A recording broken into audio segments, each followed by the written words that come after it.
Greetings to everyone at our session this evening in solidarity with the AES, the Alliance of Sahel States.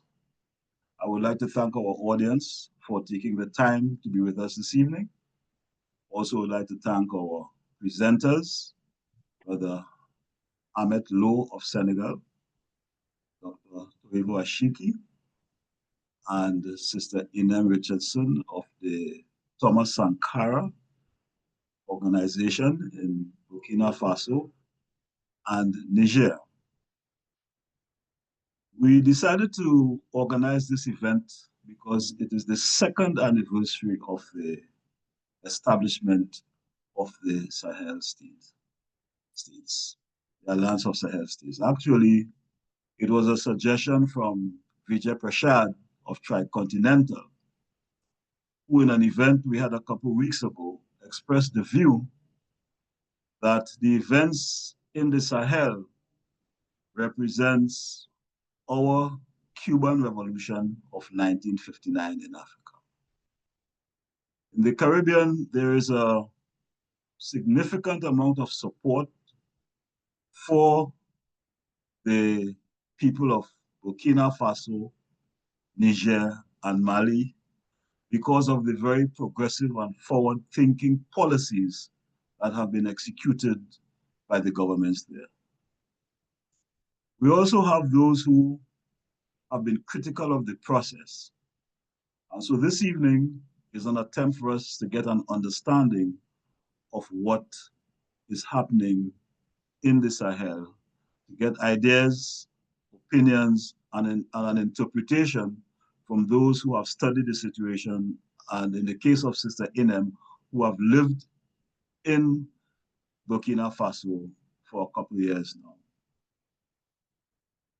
We have a tendency at times to be overly critical when sometimes things are not seen in the context in which we think it should be.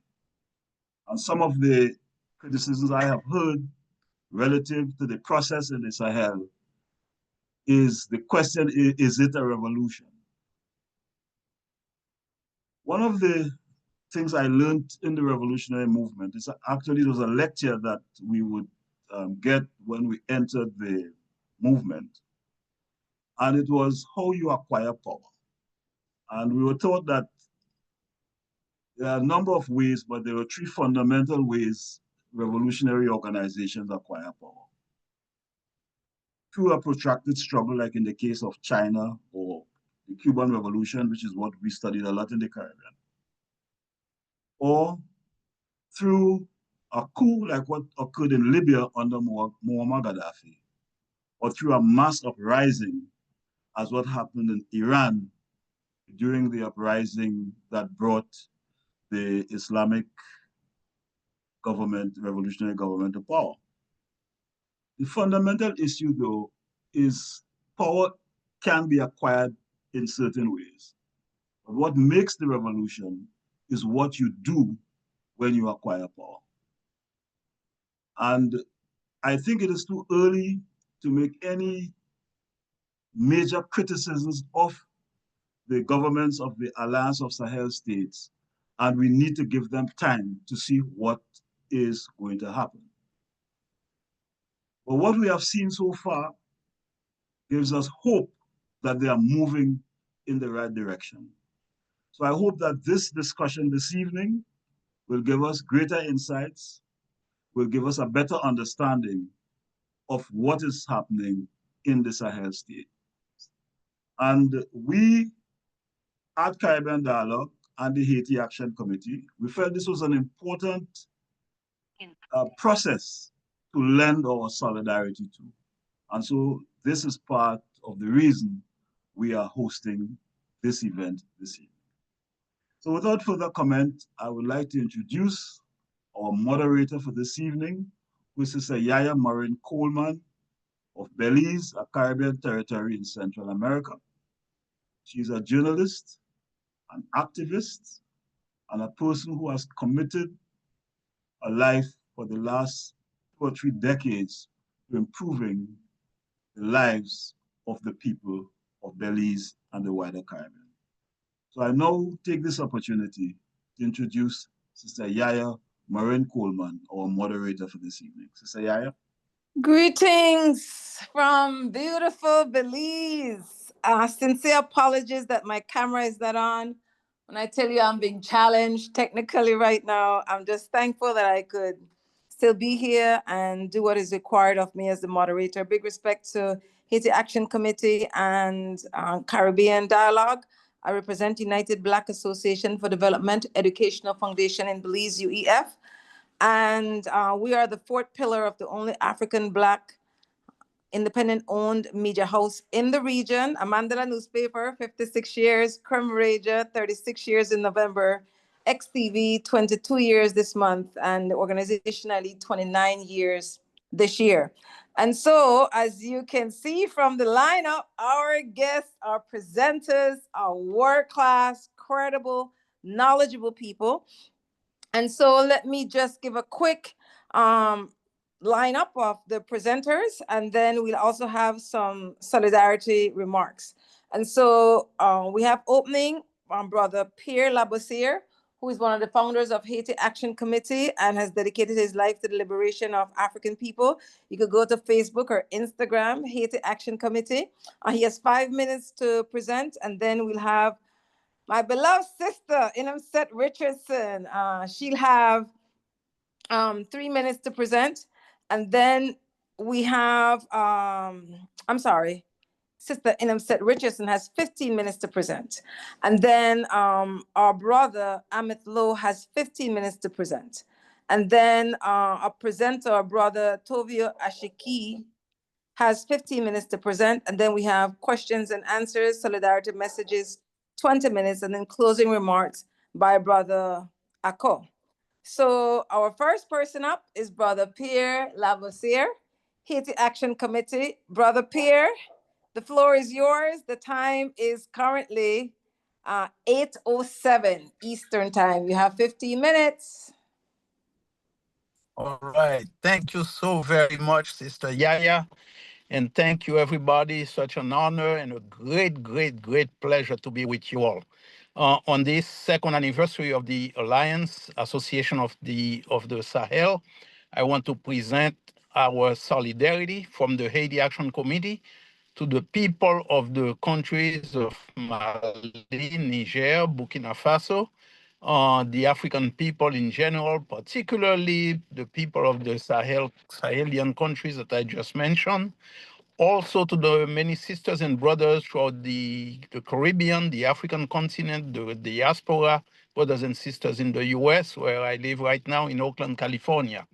And I make these greetings also from the people of Haiti, from many of the people we work with, organizations on the ground in Haiti, who closely follow what's going on in the Sahel. And so they follow that very closely, and it's been very inspiring to them, the actions and the activities, the struggle of the people for their dignity, for their sovereignty, and self-determination. We in Haiti are engaged in a similar struggle, and so that's why it means so much to us what's going on there. A brief recap was why this is so important for us. Many of you know the history of Haiti. I won't go through everything because it will take me a lifetime. And Sister Yaya will get after me. But I just want to mention how, when you look at the Haitian Revolution, how it was a pan Africanist revolution by the mere fact of the kidnapping of our foremothers and forefathers from our motherland, and forcibly brought to the island of Haiti, which was the original name, and under the French, from the Spanish and the British tried to take over as well. But the Africans rose up. And after many tries, but then through a concerted action, all the plantations was up in 1791, on August 21st, 1791. And one of the things that when people talk about Haiti and Haitians, we are talking about today. However, back then, and as it continues to be today, people didn't see themselves as Haitians. They saw themselves as people from Africa who had to come together and who came together to overcome the forces of colonialism and imperialism and breaking their chains. So the Haitian Revolution was this movement by the people, by African men and women. And many of them, for people in my generation, all we knew about Africa was the Africa presented to us by the thousand movies. And I'm talking about growing up in Haiti in the 60s. And it was through the prism of a Western or French education, which told us nothing about Africa. When I came to the US, it was the dark continent. But thank God for the movement of the Black folks in the US. I began to become more and more aware of real what African Liberation Day, African liberation was all about. So I want to say to you that with that background, keep in mind that our foremothers and forefathers who rebelled were people, many of them had military training. Many of them were doctors. Many of them were engineers in their homeland in Africa.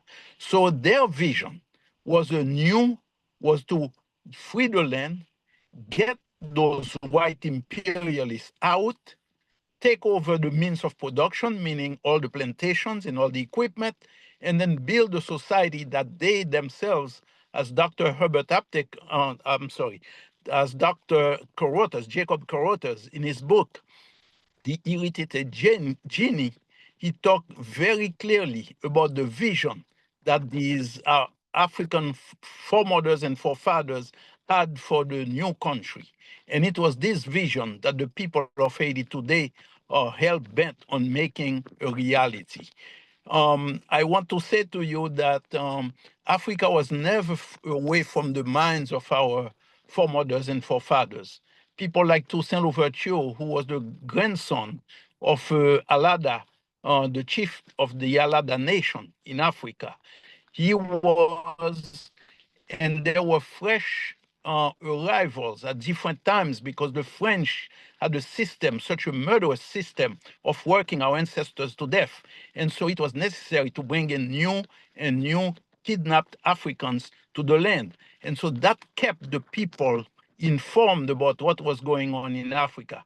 And Toussaint Louverture, according to C.L.R. James, one of his dreams, one of his plans, not just a dream, it was a plan based on the intelligence, based on the information he was getting from the African continent, wanting to mount an expedition there to link up with the forces of liberation who are fighting against the colonial system, who are fighting against imperialism there, and against slavery, against the enslavement of our foremothers and forefathers. He wanted to destroy that.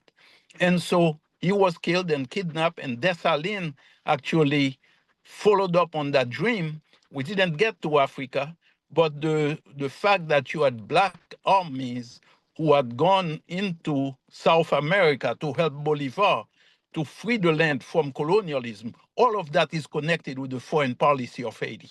I know time is short, but today, what you're looking at is the struggle of our people, similar to what's going on in Burkina Faso, similar to what's going on against the so-called jihadists. Um, to free our land from the clutches of imperialism. Those gangs that you are hearing about, and I put that in quotations, are not gangs. They are the advanced forces, the forces of imperialism that are on the ground in Haiti, killing, gang raping, sowing a regime of terror against our brothers and sisters in Haiti. Why? They want to take over the land, the resources of Haiti. That's what they want to take over. Haiti is very rich in bauxite, in copper, marble, uranium, iridium, and silver. Haiti also has cobalt. So there are a number of things, and oil and natural gas. That's what they're after. But the Haitian people are determined not to give up that land that our foremothers and forefathers have fought for, and that the Haitian people continue to fight for. So without continuing on too long, I just want to say it's one struggle. We are one people, And the idea of Pan-Africanism has been such a part of Haiti's DNA that after independence, Dessalines declared Haiti a sanctuary nation and called on every African who was enslaved or every person of indigenous origin to come to Haiti and find refuge there. So, and find refuge and be part of the land. So Haiti is and automatically they would become Haitian. And so this is and to this day, and Haiti's foreign policy in the 19th century continued with that. We had people such as Antenor Firmin, who wrote the book concerning the racist French person named Gobineau, who put out a book saying that Haitians were black people were inferior to whites. Well, the Haitian intellectual Antenor Firmin in the 1880s answered him in a book called From the Equality of the Human Races and destroyed that aristocratic buffoon pseudo-scientist, destroyed all of his arguments. People like Sylvain, Benito Sylvain. Actually, they were part of the first Pan-Africanist Congress, along with brothers and sisters from the Caribbean and from the US and Africa. So Haiti has been a part of this movement from its inception of our people moving forward together. And today, our people in Haiti, our sisters and brothers, are looking at the Sahel countries who are bringing us a bright ray of hope for the future of what's possible, for the future, for the continuing phase, the new phase of our common liberation struggle against imperialism, colonialism, and racism. So I'm going to close right now to let you know that we stand in solidarity with you. Our people, same as what's going on in the Sahel, are standing strong. They are fighting, they are resisting the assaults of these imperialist governments, including the present Haitian government, which is what we call a lackey government of imperialism. And our people are determined to forge a new country, to have ourselves, to complete the Haitian Revolution, and to live a life of dignity. So, right on, congratulations to the Alliance of the Sahel states. And in solidarity, we shall overcome, we shall win.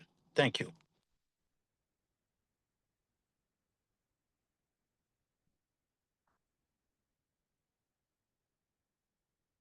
Give thanks, Brother Pierre, for taking us back, Sankofa, and bringing us forward to make the connection between our African foreparents from the continent of Africa, IT, and why it is that we have a duty collectively as people from the Caribbean to be in solidarity with our sisters and brothers in the Sahel state.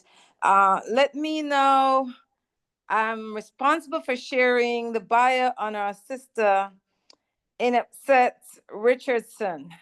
And I looked at somebody else's bio of her and asked for her permission before I did it. And she said it was okay for me to use this bio that was written by Cultural Workers Bureau. I'll need to make some small modification. So it reads, okay, I'm looking for my stuff. She's an organizer with the All African People's Revolutionary Party, AAPRP, and All African Women's Revolutionary Union, AAWRU, as well as a co-founder of the Thomas Sankara Center for African Liberation and Unity in Ouagadougou. Am I pronouncing it right? Ouagadougou. Ouagadougou, which is the capital of Burkina Faso. Am I right? It's the capital. Yes, it is. Yes. Thank you, sis. Her organizing work has taken her to the Garifuna communities of the Honduran coast, to the Zapatista caracoles of Chiapas, Mexico, and to the revolutionary island of Cuba. She has studied in Senegal, where she first encountered and connected with the anti-imperialist Pan-African organizations of the Sahel, as well as in Ghana, where she first learned of the AAPRP and connected with the Socialist Forum of Ghana, now the Socialist Movement of Ghana. More recently, her AAPRP organizing brought her to the PAIGC headquarters in Guinea-Bissau for the historic Party Congress. In addition to this, they were making mention of her work with Africa Stream. She's no longer with Africa Stream because it has been shut down due to U.S. State Department censorship. So it goes on that when she was with Africa Stream, she covered historical and contemporary stories related to African unity and the struggle against Western imperialism. She's also the communication director for the African Diaspora Alliance. She has served as a correspondent for Press TV and made appearances on Alba TV, that's one of Venezuela, Creme TV, which is now XTV here in Belize, Programa Café Com MST, various radio programming within the United States, as well as television programming within Burkina Faso. She has given lectures or hosted workshops at the University of California, Los Angeles, Scripps College, Bernard College, and San Jose State University. She speaks English, French, and Portuguese. My sister, Inamset Richardson, the mic is yours. You have 15 minutes, and the current time is 8:22. Thank you. Thank you so much once again for having me. I'm really excited about this exchange. I feel a certain level of pressure, and it's hard to know where to begin because I have to really represent and convey the incredible changes that I've witnessed, not just in Burkina Faso, but across the 3 Alliance of Sahel state countries over the past several years. So to give some context, I've been living in Burkina Faso for a little over 4 years now, maybe like 4.5 years now. And so I've gotten to witness directly the rise of President Ibrahim Traoré. And I was able to see the developments of the formation of the Alliance of Sahel states firsthand. I think an important place to start and to give context, especially because there is still some skepticism, particularly outside of the Sahel in terms of what this process is. Is it a revolutionary process? How are the people integrated into this process? I want to start by clarifying that the Alliance of Sahel states, Burkina Faso, Mali, and Niger, and what's happening in these 3 countries isn't actually just this top-down, military coup. Yes, there's a military component to it, but we have to understand and contextualize it with a popular mass struggle that's been waged across the Sahel region for several years now. I really appreciate Sister Yaya read this too long bio but not your fault, mine.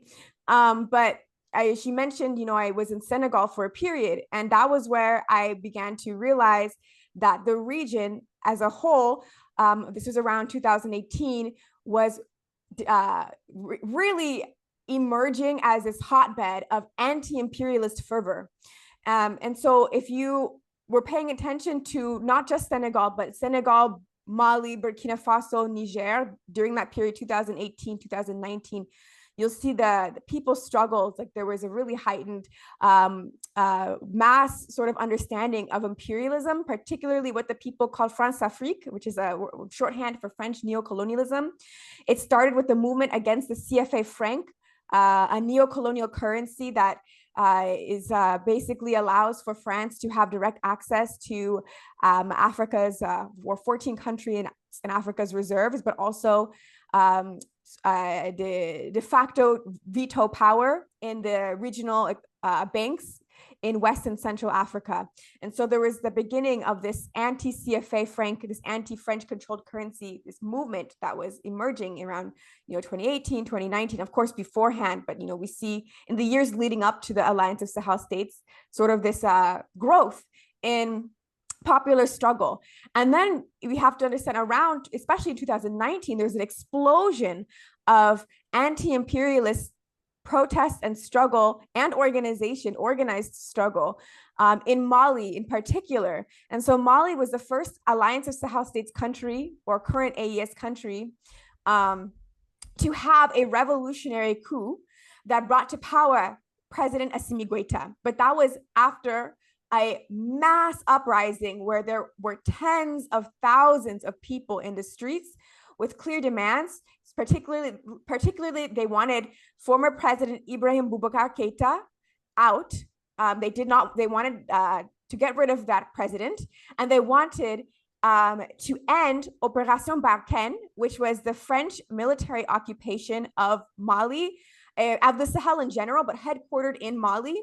And that's actually when we start hearing already calls for increased collaboration with Russia as an alternative to working with the NATO countries.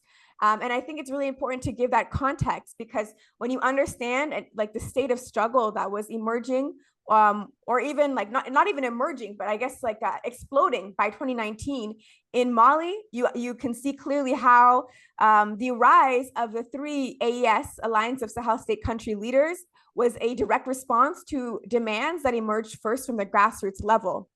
And so I had the tremendous privilege of coming to Burkina Faso in 2021. And that's when we co-founded the Thomas Sankara Center with some of the comrades who are, who grew up in Burkina Faso. And at the time, we were able to experience this incredible sort of popular, like mass focus, or like this mass sort of consciousness, but it was really centered around Mali, because Mali was the first country to have that coup.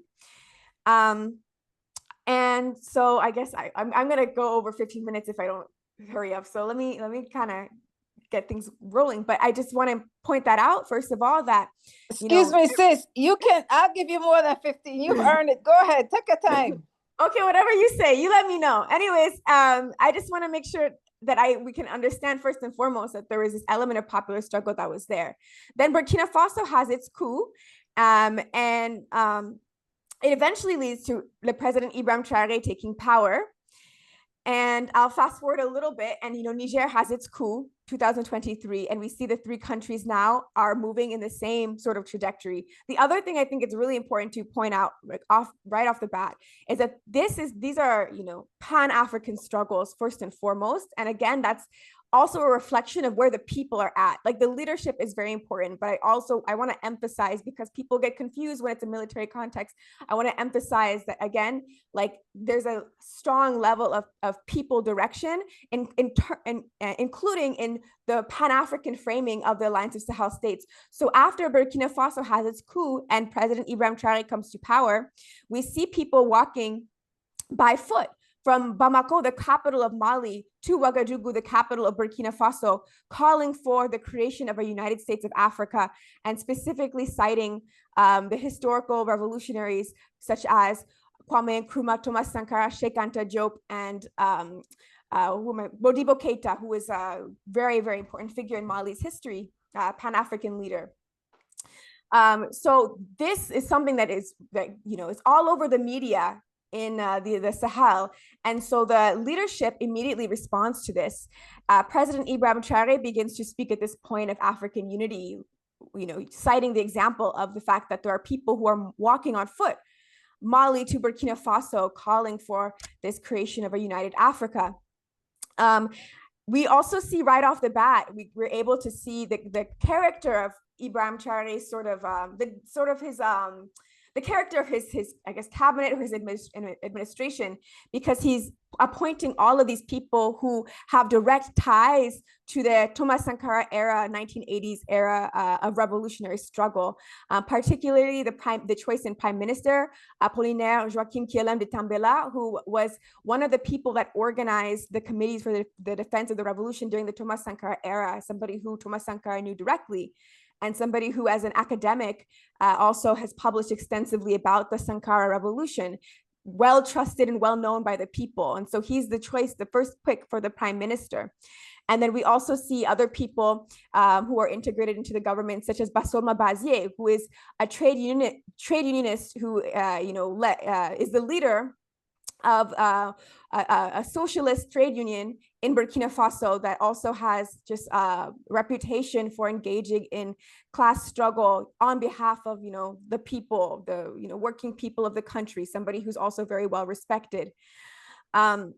So those were some of the earliest indications that we're not just seeing, this is not just like your typical coup. We're seeing something that has a more revolutionary character. As I mentioned, Mali is already going in a certain direction at this time. So for Mali, it's a really big deal that France is getting kicked out. Again, this is France's headquarters in the Sahel. Operation Barkhane is based in Mali. It's really, France had their grip that, in Mali. They were kicked out. And then Mali did start looking towards Russia as an alternative in terms of like, if we're going to work with somebody, let it not be, France, let it not be NATO. And in 2022, that's when things became really clear for Mali in terms of, this anti-imperialist direction at the level of the government, when at the UN General Assembly, we hear for the first time in a long time, in any case, first time in the 21st century, well, maybe not, first time since Gaddafi was assassinated, as far as I know. We have an African leader who's speaking this boldly. He accuses France at the UN General Assembly of arming terrorist organizations that it claimed to be fighting against and providing intelligence to these terrorist groups, and violating Mali's airspace in order to do this, and saying that it has proof that it wants to present to the UN Security Council in terms of France's support for terrorism in the Sahel. And so we see Mali in this clear anti-imperialist direction, and then Burkina Faso joining in that direction, also coming to expel the French military and to ally with Mali in terms of foreign policy, and to begin to talk about some potential Pan-African federation between the two states. And then Niger, things are very interesting in Niger, very quick. In Mali and in Burkina Faso, it took some time, at least a few months, to see kind of the direction and the character of these coups. But in Niger, it was just almost immediately. We saw, first of all, France was livid. Like, the French government was very upset about the coup, publicly speaking about their defense for former President Mohamed Bazoum, his need to be reinstated, and encouraging ECOWAS, the Economic Community of West African States, to militarily intervene and invade Niger. And there was just a very accelerated process where it's like within a span of a few weeks, the French military was out of Niger. And Niger in particular is very, very important in this conversation, because Niger was really the primary headquarters of US Africa Command, AFRICOM, in the region. So there were two major AFRICOM bases in Africa. Camp Lemonnier, which is based in Djibouti, and Air Base 201, which is based in a city called Agadez in Niger. So those are like the two primary places where AFRICOM is operating. And I want to say, even though Camp Lemonnier is technically a bigger military base, Air Base 201 in Niger was the biggest US drone base in Africa. And it was the largest US Air Force construction project in history. So the US Air Force has never had a larger or more expensive construction project than their base in Niger. So there was a really, really big deal. And in addition to this, there were multiple other AFRICOM bases, as well as CIA bases across the country. So Niger was of strategic importance for the United States. Niger is centrally located. It's in West Africa, but really it's very close to Central Africa. It's a place where you can access the whole continent easily. There was a hidden CIA, or a lesser known CIA, I'll say they tried to hide it, base that was on the border with Libya. So, Libya was a country that AFRICOM historically targeted. Niger was a central location for that. And Niger is also one of the countries that is has amongst the largest uranium deposits in the world. And that uranium has been used for several decades now to provide nuclear energy to the European Union. And I just want to give context here. According to World Bank's statistics, about 95% of Niger's population doesn't have access to any electricity supply. So just to keep that in mind when we're saying that, Niger has been providing France and the EU with nuclear energy for all these years. So these are very, very important countries. The Sahel was the most militarized region of Africa, aside from the Horn of Africa. So, I mean, this this is part of what also led people to have such a clear analysis of imperialism in the region, in addition to just a very revolutionary history with Thomas Sankara, but also Modibo Keita and many others. So I'll fast forward a little bit, and I'll talk about some of the developments that are happening now. We see a process of, I'd say, rapid industrialization, particularly in Burkina Faso. And when I say that, I think sometimes like I go on like YouTube or something and people will have like, I don't know, like flying cars with AI or something. It's not that, but we definitely are seeing the proliferation of different factories. We're seeing a huge emphasis first and foremost on food sovereignty. That's like a cornerstone of the current revolutionary process in Burkina Faso. And I do absolutely consider it to be a revolutionary process. So we see this huge emphasis on food sovereignty. There's been the distribution of all sorts of farming materials and farming technologies towards rural farmers across the country. And then we're seeing the proliferation of different factories. A lot of them have to do with food and food production as well. For example, in my neighborhood, there's now a dairy factory. I want to point out one thing that I really appreciate. So I live in the capital city and there's a dairy factory in my neighborhood, but this is part of a series of 5 different dairy factories that are opening up across the country. So the other ones are located mostly in different villages. We see the same thing with there's a cashew fruit factory that was just created, and President Traoré has said he's thinking of, we're going to open 4 other ones, in different villages across the country. There's a wheat mill that was just also inaugurated not too long ago. There's the tomato paste production, factories. We see, and this is also, very important, of course, across the 3 AES countries, this push for greater control over the resources.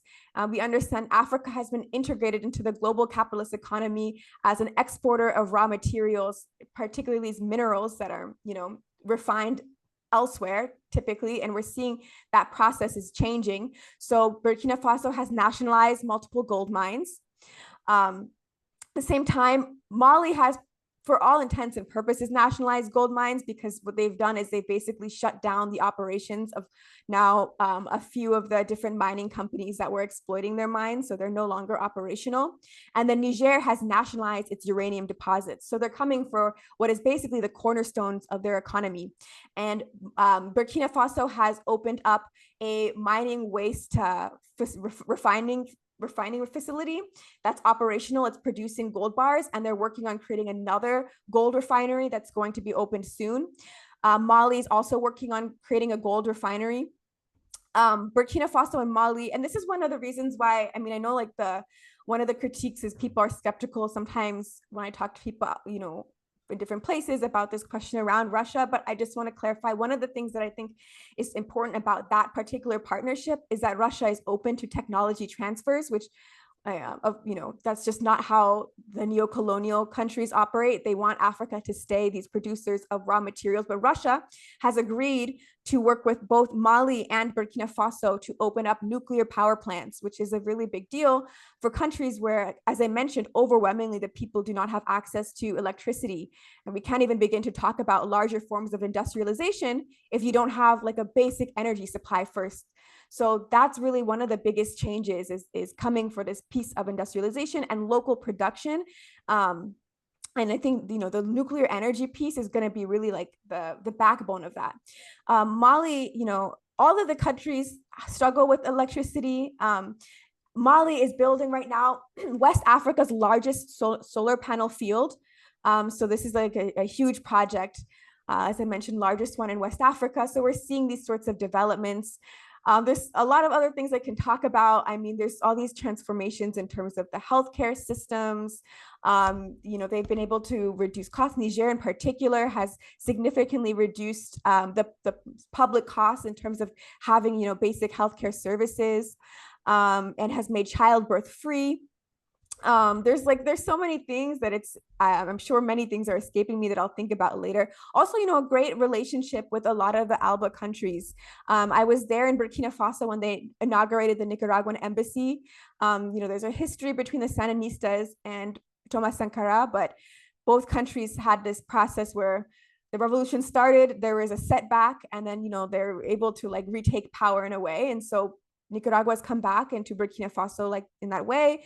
We see the way that Ibrahim Traore has become very close with Venezuela, not just them, Maduro and Traore taking pictures together and smiling, but also in terms of some of the collaboration agreements that they've signed. They're working across like every sector you can really think of, developing collaborations between Venezuela and Burkina Faso. Cuba has always been a consistent ally. More, I think ally is a weak term, but a Pan-African brother to the African continent. But now more so than ever, Cuba continues to play that role, and it has very close relations with the three countries as well.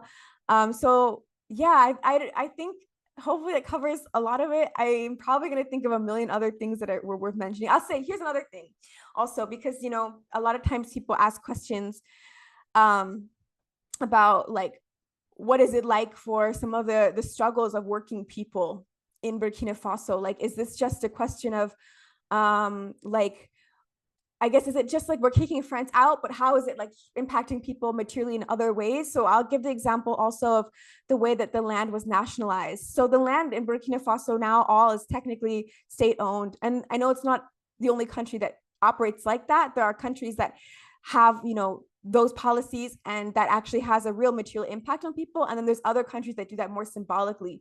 But to give a concrete example of the way that that manifests in Burkina Faso is, if you look at the urban urban land, basically, there's now a limit in terms of how much any individual or entity can possess land-wise in an urban space. And it's really not a lot. Like, you can no longer hold on to like a large, I can't remember how many hectares it is, but it's really limited. And the idea behind that was to break up some of the monopoly that some of the private real estate companies were having in the major cities, where, like, for example, in Ouagadougou, there's like a private company that basically was buying up like entire neighborhoods and taking land from, farmers and people who had been there for a long time. And so we see this kind of struggle that's being waged, which is really a class struggle as well. So yeah, I'll just say this, to conclude, I'm really happy once again to be in this call. The Thomas Sankara Center is a revolutionary Pan-African political and ideological education center. We're in 2 countries now. So we started in Burkina Faso, and now we're in Burkina Faso and Niger. So I go back and forth now between the 2 countries. And I think it's really important that we connect with our family members in the Caribbean. I'm really happy to see Pierre Lebossier on this call, because we've collaborated. The Thomas Sankara Center has collaborated with the Haiti Action Committee in the past. Like I mentioned, this is really a Pan-African, the Alliance of Sahel States is really a Pan-African project. And the people there really do understand, that it's a global African struggle wherever we are. And the idea is that, if Africa is free, all Africans everywhere will be free. So, it's just very, very important that we have these sorts of organizational ties. If you're interested in learning more about us, I'm really happy to share more with you. And maybe I can share like our Facebook page. On Instagram, we're Burkina Books, if people are on Instagram. But any ways we can connect and collaborate.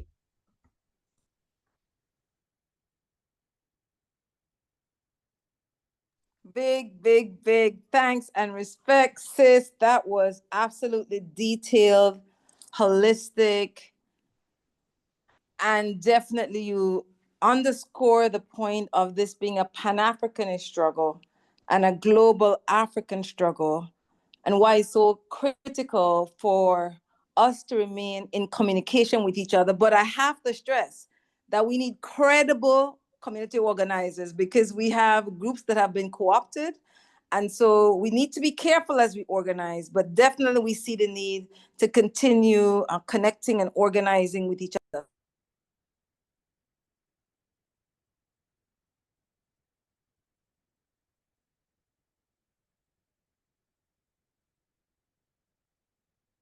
Yeah, you off or on?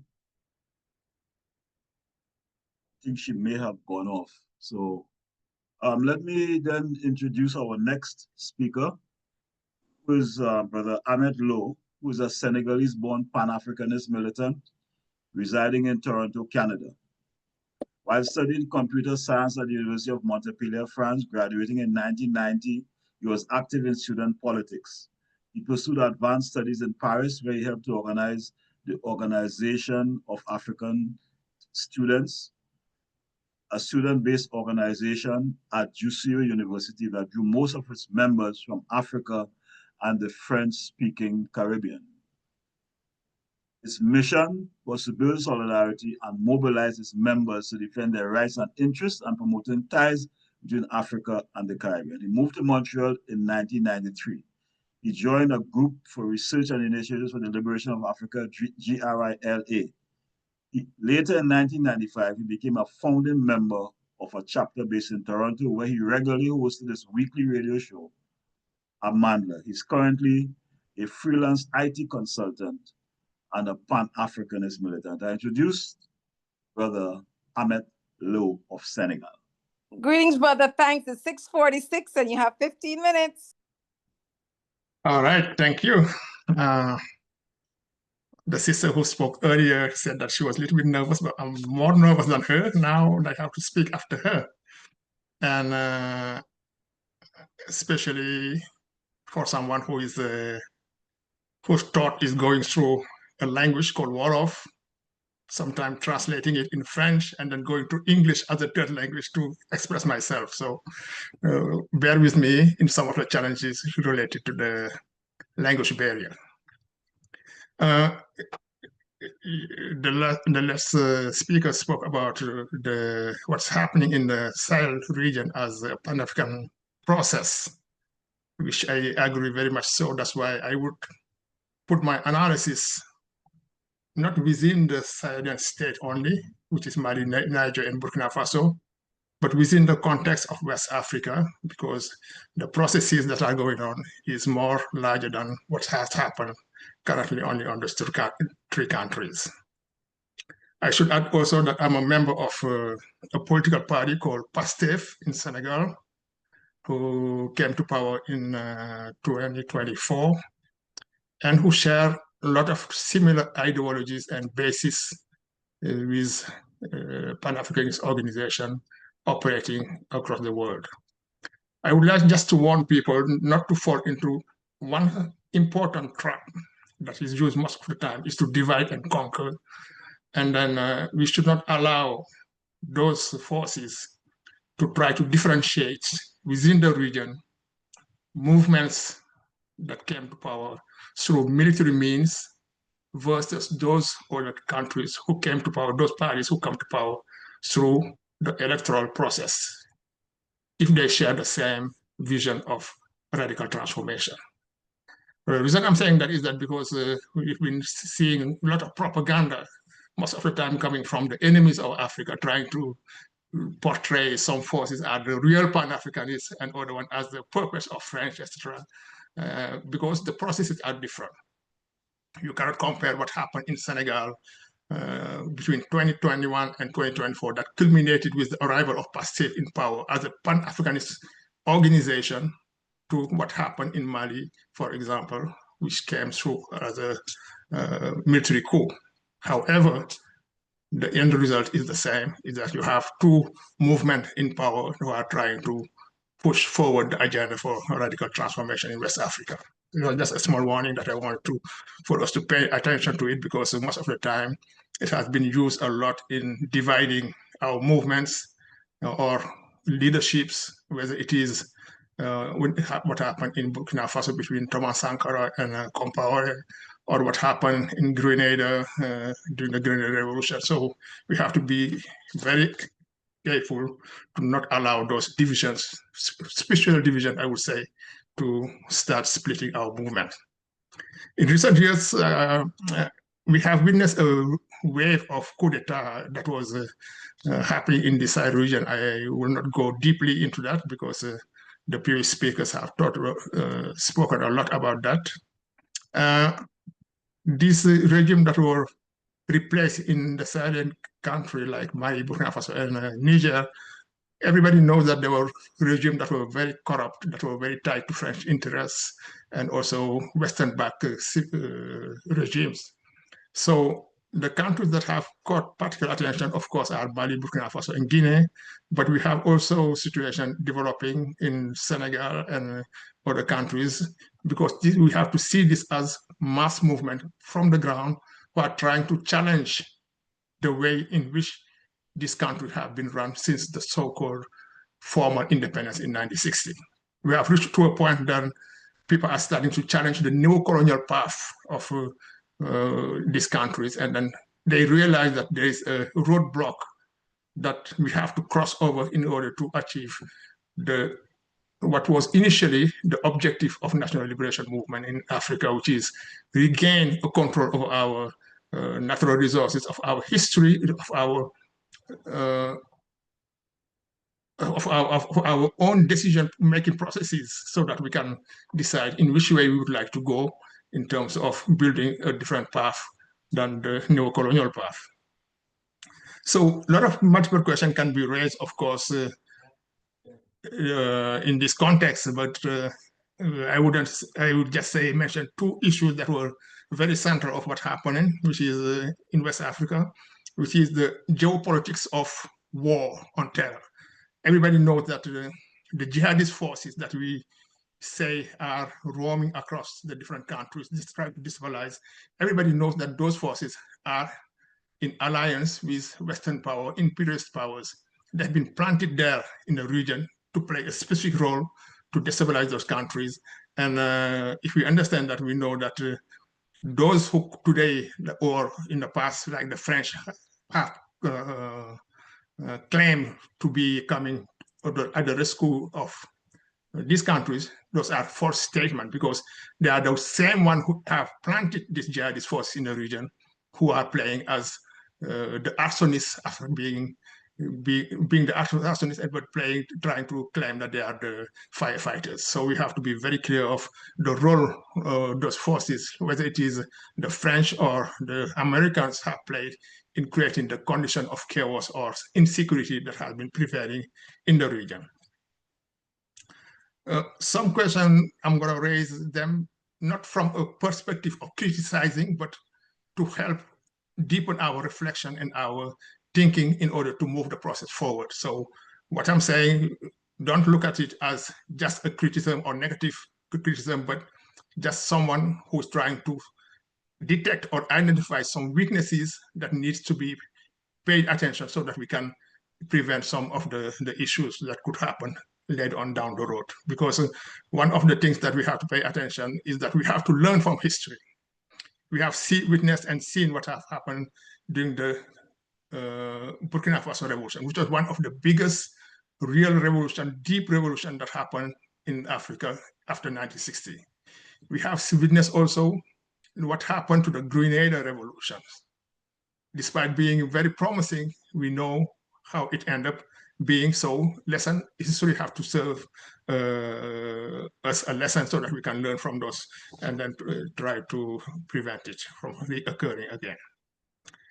We have to look also at how Pan-Africanists across the world, like people in this panel, or across the region in South America, in Caribbean, what will be the role of the Black diaspora in supporting critically these processes so that it can move further along the road. The question of military leadership is not necessarily something bad. We cannot romanticize the liberal democratic process of through election, thinking that it's the best thing, or thinking that military takeover is necessarily a bad thing. As was mentioned earlier in the discussion, what is important is once you get power, what do you want to do with it? Do you have the political and ideological orientation to move forward the interests of your population and to transform their living conditions? That's what matters the most. And then from that perspective, I think that's why through those lenses that we have to look at what is happening in the Sahel region, but also in other countries, trying to experiment some transformation. The current situation, I should say, is characterized by something very difficult, which is the insecurity situation. Because no matter how well-intended you are in terms of trying to build a revolutionary process, it is very challenging to try to do it in a context where you even don't have control of 100% of your territory. When you have millions of people who are displaced internally, who are people crossing from country to country trying to find refuge to save their lives. So those are big challenges that today the leadership in the Sahelian states will have to find a solution, because initially that's one of the key elements also that have created a condition for this uprising to happen in West Africa and to have this military leadership to come to power. So the security question. Now, when we talk about the security question, we have to raise the question, are these countries taken individually capable of creating the condition of their own security? That's a big challenge, because we know that one of the consequences of the balkanization of the continent and this neo-colonial state that has been broken down in small pieces, the main problem that we have is that going to independence with just fragmentation that doesn't allow us today to have the capacity to create the condition to exist collectively as a bloc, a unified African bloc, to be able to impose our will and our interests, and then be able to negotiate with everybody on this earth, no matter who they are, and try to stand ground to defend our people and our interests. So the question are the conditions right now in the Sahel region, as those three countries are formed right now as an alliance, to create the condition for security for their population? We can see objectively that this is a challenging question, because whether it is in Mali or in Burkina Faso or in Niger, we know that this regime are not even have these regimes are not enjoying the peaceful context that would allow them to focus their mind into... One second, brother. If you're not speaking, please turn your mic off. Okay, yeah, I was saying that because of this difficult situation, security question, this regime in place don't have the peace or the serenity to be able to focus on a lot of other social and economic conditions that they would like to put in place. So that's obviously a big issue.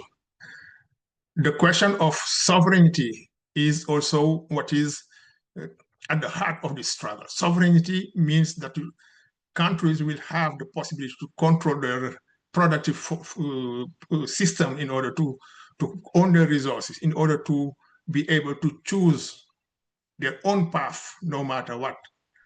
And today, as we can see, the alliance of Sahelian states necessarily will have maybe to move forward and then make the alliance larger. I don't know what format this will take, but we need to move ahead and then move further than the current configuration of the Sahelian state. And that's why I believe that creating a regional bloc in West Africa is key in order not to fragilize what's happening right now in those three countries.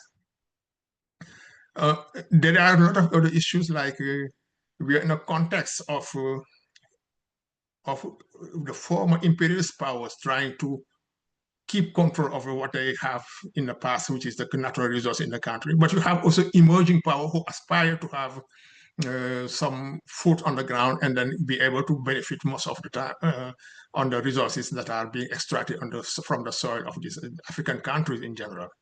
So we are caught in the middle of a fight between the old imperial system and also some emerging forces that are trying necessarily to have a share on the pie that we can call African pie.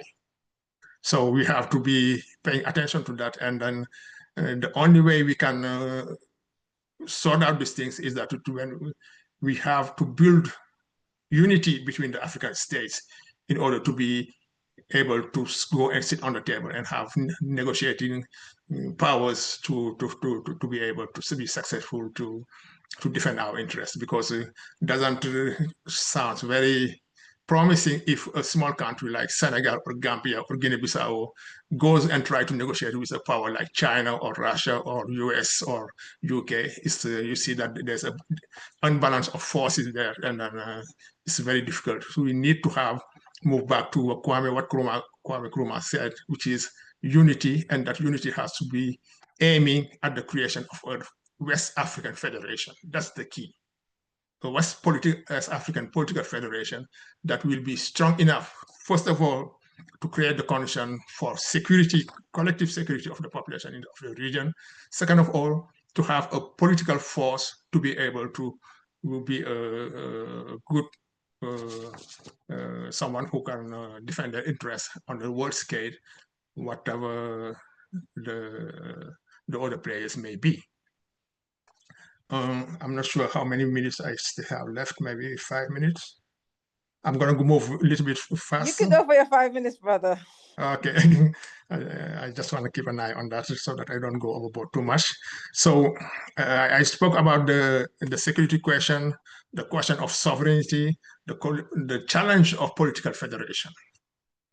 How do we move from a fragmented number of countries to a process that could lead to a creation of a political federation? And that's where the current experiment of the Sahel states is interesting, and that needs to be looked at to help and then contribute to consolidate that as an embryo. It's not there yet as a really well-organized political entity, but the process have to go further. And that's why I was saying earlier that we should be able to identify during this process the weaknesses, the weak points, so in order to help to deepen the process a little bit further, because right now it's an alliance of states, but ultimately the objective should be a political federation, and a political federation that incorporate more countries of the region, going beyond the 3 countries like Mali, Niger, and Burkina Faso.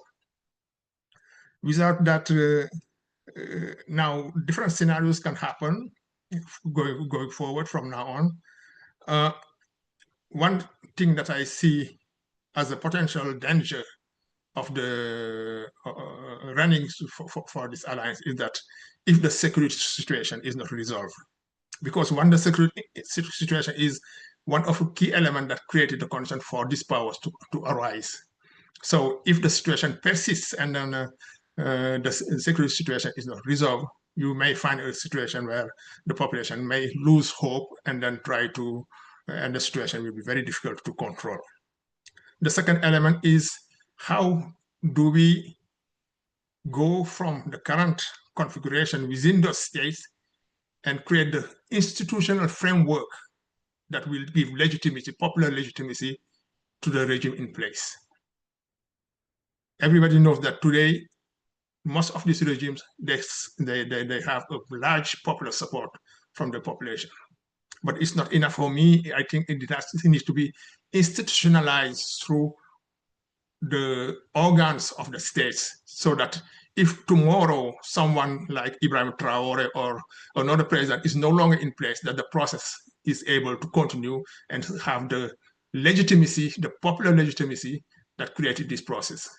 What I'm afraid of is that unless we do that, taking out any of these leaders may fragilize this process very quickly, and then may lead to a going back to the previous situation. If we don't have really the organization internally in terms of the institutional framework, and also the popular mass movements that are organized from the ground up, I think it will be some risk we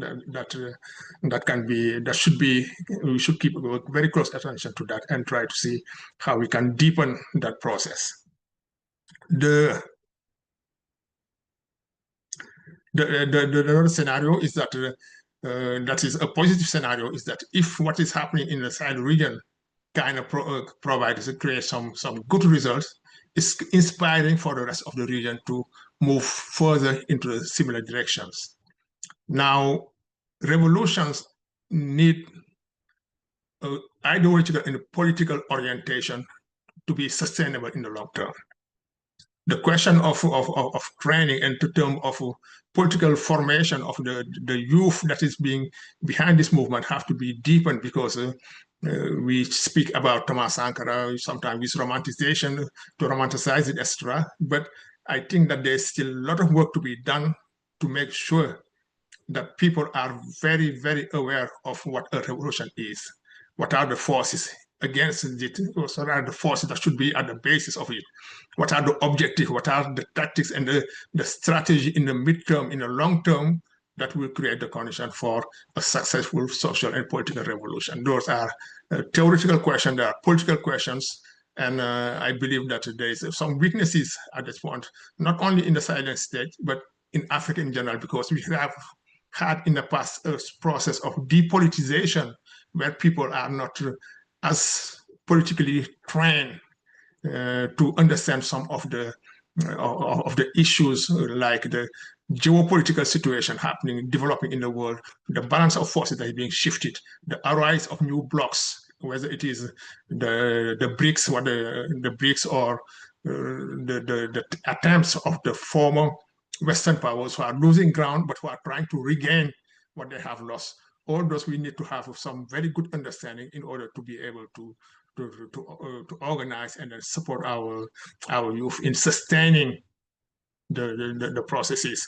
Those are just some few elements that I wanted to highlight, because there's much more to say about what's happening. But to summarize it, I think that the situation is on the right track. It has some risk, it has some challenges, it has some potential of going further.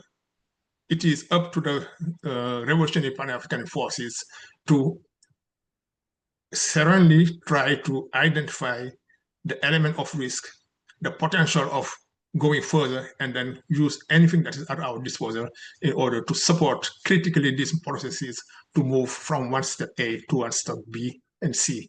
And again, as Cabral used to say, the key question is the question of unity. Unity between the people, unity within the leadership, and then also create the organizational framework that will allow a process to sustain. We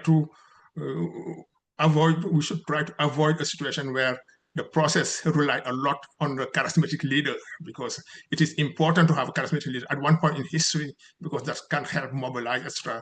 But if behind we don't have the skills and the framework to sustain a revolutionary process, that would not go so far. And that was one of the strength of the Cuban Revolution, and that's why that you have change of leadership, but the revolution still sustains itself, because on the ground you have the mass movement, the organizational structures, the leadership at the base that are sustaining the process. So that's what I wanted to share with you, and I hope that we'll have more time in the future to dig deeper. But we send our solidarity message from Africa to the rest of the Caribbean and the Black diaspora.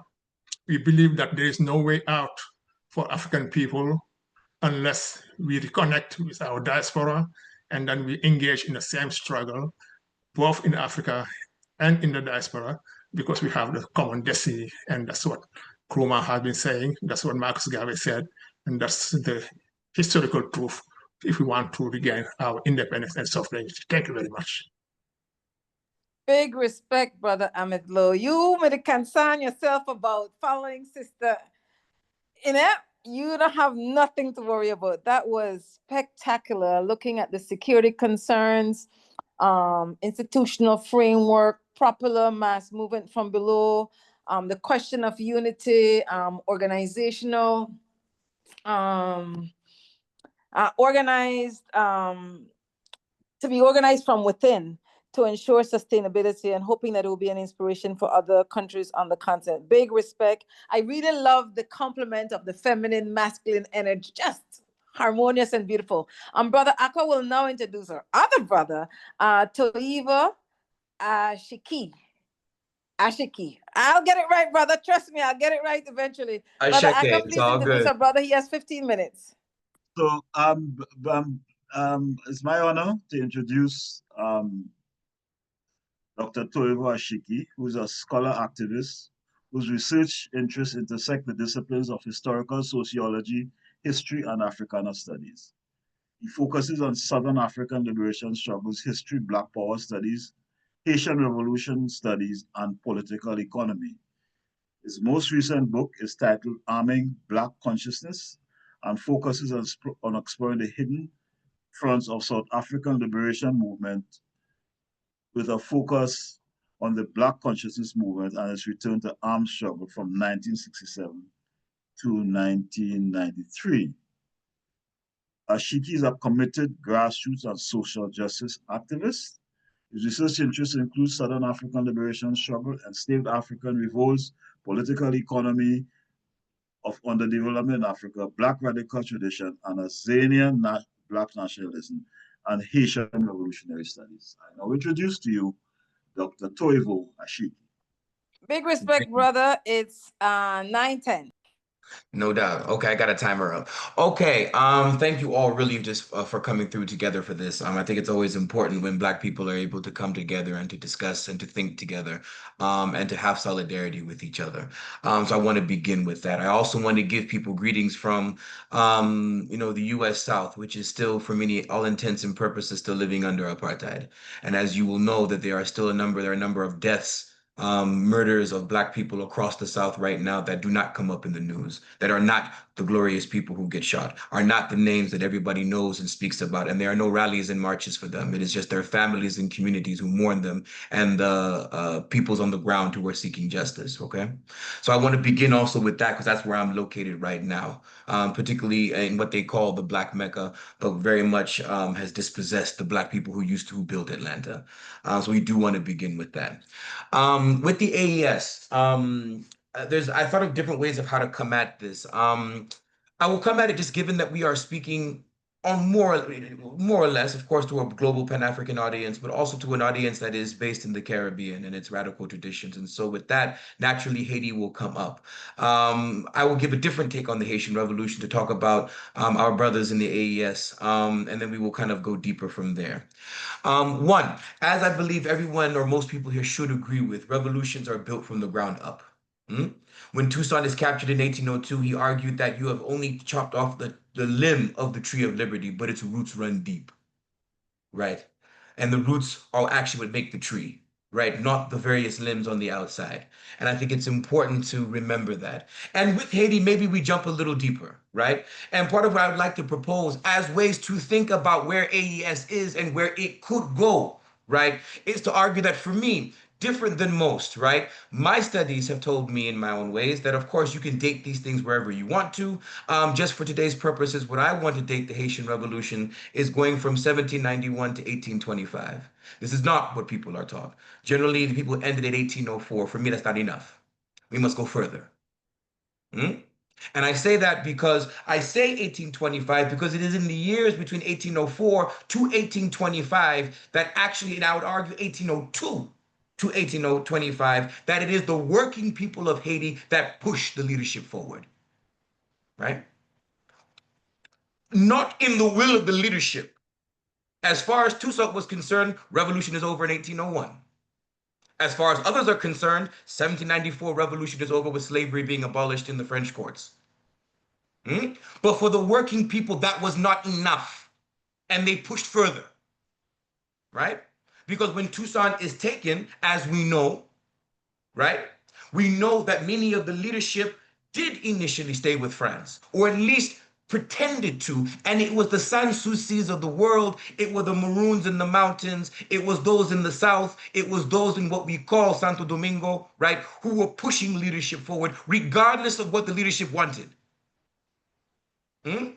That is what a revolution is, where leadership is not able to control, per se, where the masses push things. And so I say that because we must understand Haiti as a leaderful revolution. We must understand from 1802 to 1825, not only are the people pushing the leadership forward, what they are doing is they are pushing for land redistribution. As those of you know, land redistribution is not legally done until the masses force it first in the South. Henri Christophe does not do that. Neither does Toussaint, right? And I will argue Dessalines perhaps was, but he was assassinated before he could. This is important to understand, right? Because they overthrew and they killed Christophe, right? They did not come to Toussaint's call when he called the people to come in to fight, when the French were invading. Hmm? Dessalines is killed, right? It actually would be Boya who essentially unites the entire island. And I don't particularly rate his radical credentials very highly. But the reality is that part of why the ruling class in Haiti agrees to the indemnity in France to pay the French this indemnity for slavery was they were too weak to control the internal forces of Haiti. They could not do it without access to the global market to break the LACOU system and to force people to become industrialized capitalist objects. Remember, Toussaint bans voodoo. This is real, right? They track down and they break up those things. And so what I want to push right now for us thinking about the AES is that it depends on when we jump in and look at a situation.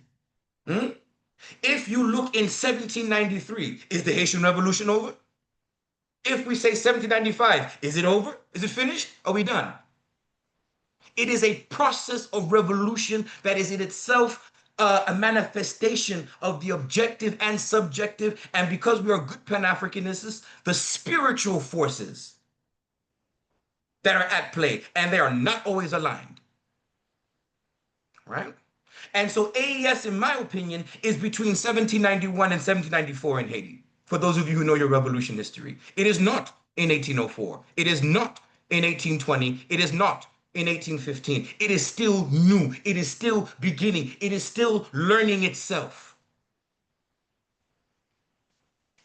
And I think it's important that we understand that, because we need to not get up in the hype of having to come to a right answer right now. No, we are African peoples. We have long memories. And while we are supportive, and I have support for what AES is trying to do, and I say trying to do because revolution is a verb. It is action. It is continuous.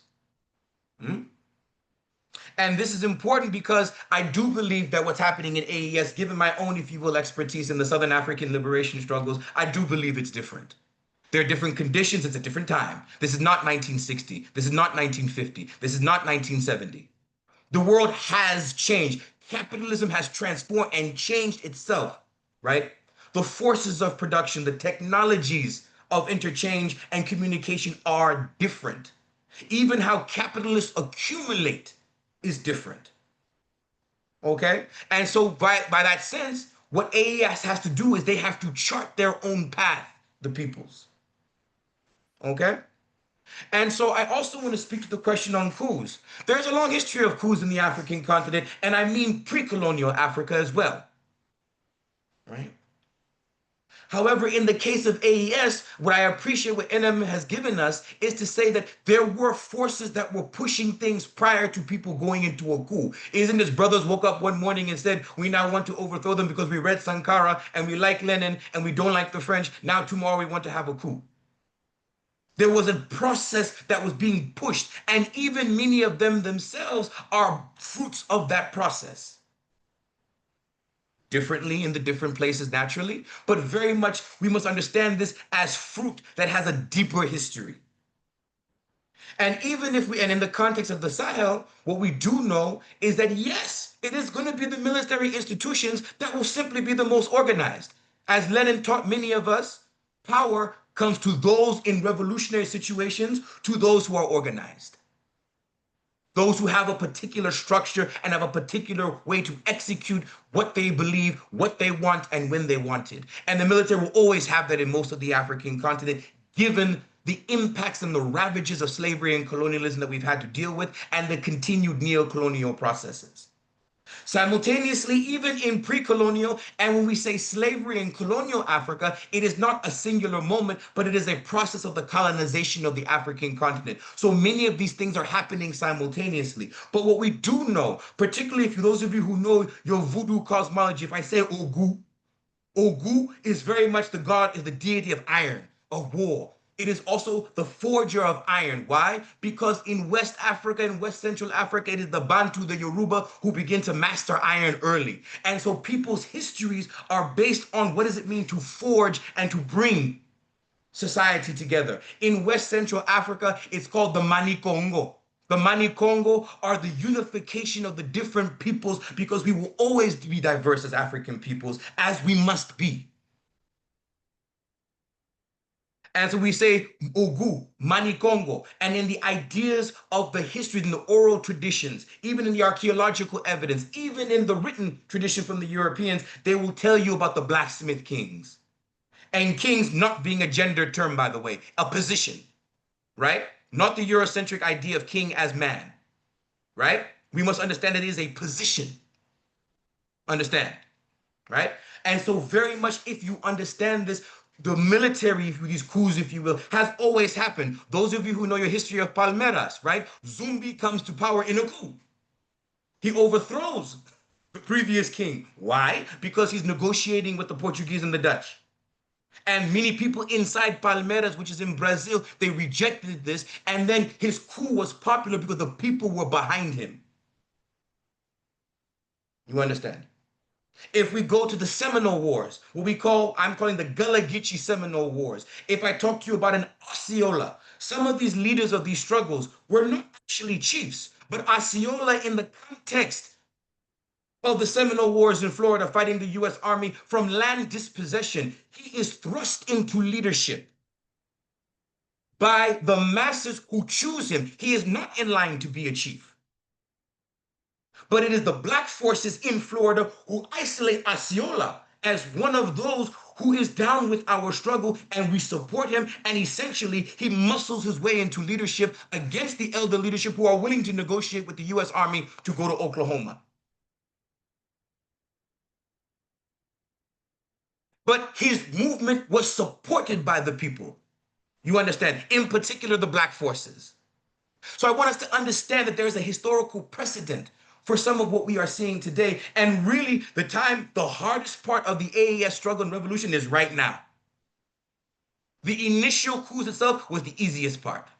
Now we will see, as the years go on, as the struggles get harder, as the internal frictions begin to continue, now we will see what can be built from that. In 1793 in Haiti, 1796, 1800, it was not a given where things would go. Neither is it given where the AES will go right now. We will see. Right? And so overall, I am supportive of the AES, and I want to say that very clearly. Right? I'm very supportive, and I want to see it grow into a revolution. If you told me the Haitian Revolution stopped in 1794, I wouldn't tell you it's a revolution. I would say it was an anti-slavery struggle, yes. But the reality is that we had to go further, if not also farther. And so AES is still in the process of revolution, and we must understand it in that sense and not get hyped up in our own impatience of what we want to see. Right? I believe the force of their example is good. It has signaled the fall of the French Empire and France's hegemony. I think that's very, very clear. France has always been useless in my mind, and now it continues to be useless. Look at them right now, please. Right? And so what it actually shows, the French really are no longer what they was. So I don't want to hear anybody being scared of the French. Right? Which is very important. Simultaneously, I also do want to express my understanding with many of those who are critical and don't trust coups because they have grown up in countries having to deal with coups. Brothers with guns who run around the place believing that they are in charge have not had good consequences in many of our African countries. We know about Museveni. We know about the other coups across the continent of people who claimed particular kinds of things. We have a long memory. So I don't actually condemn many of the people who are hypercritical in some ways because I understand the fear. I understand their real experiences of coups that messed up or did what they were supposed to. What I also want people to understand, I think also, is to understand the topography of the Sahel. This is mostly a desert country. As from a desert country myself, I understand that how population works and where people are being focused and not focused does also matter, even when it comes to fighting some of these insurgencies. It's very difficult in the desert. It's very different militarily to deal with some of these things. And so part of what I think is important is the arming of the people on the ground to fight some of these things and to arm people in ways, and this is also what the issue with Haiti, right, is that the masses had been so mobilized and they were armed. So now when the state comes in trying to do things, well, the people are armed, you got to negotiate. I don't care how charismatic you are. I don't care that you are Pan-Africanist. I don't care that you've been traveling around the world to the third world. You must negotiate with us if the masses are armed. And as we know on the African continent, because of the ravages of the slave trade, which we do not research enough on the continent side, we know that the AES has to now deal with a lot of the tensions that are created ethnically and nationally within that were created by slavery and colonialism. Right? They have to deal with those tensions, and I do not have an answer, and I don't think they do either. But they will have to work through an answer as time goes on. To conclude, not because it's last is not important, but because we must talk about these things, right? Of course, now in the global Pan-Africanist movement right now, particularly those of us of a newer generation, the LGBTQ question, we cannot avoid it, right? The banning of homosexuality and gay marriage and these things, we must talk about it. And simultaneously, we must also understand it, and my time is basically up, but give me about another minute. What we must understand about it is not only just to now mimic a European liberal democracy vision of what LGBTQIAP plus rights looks like.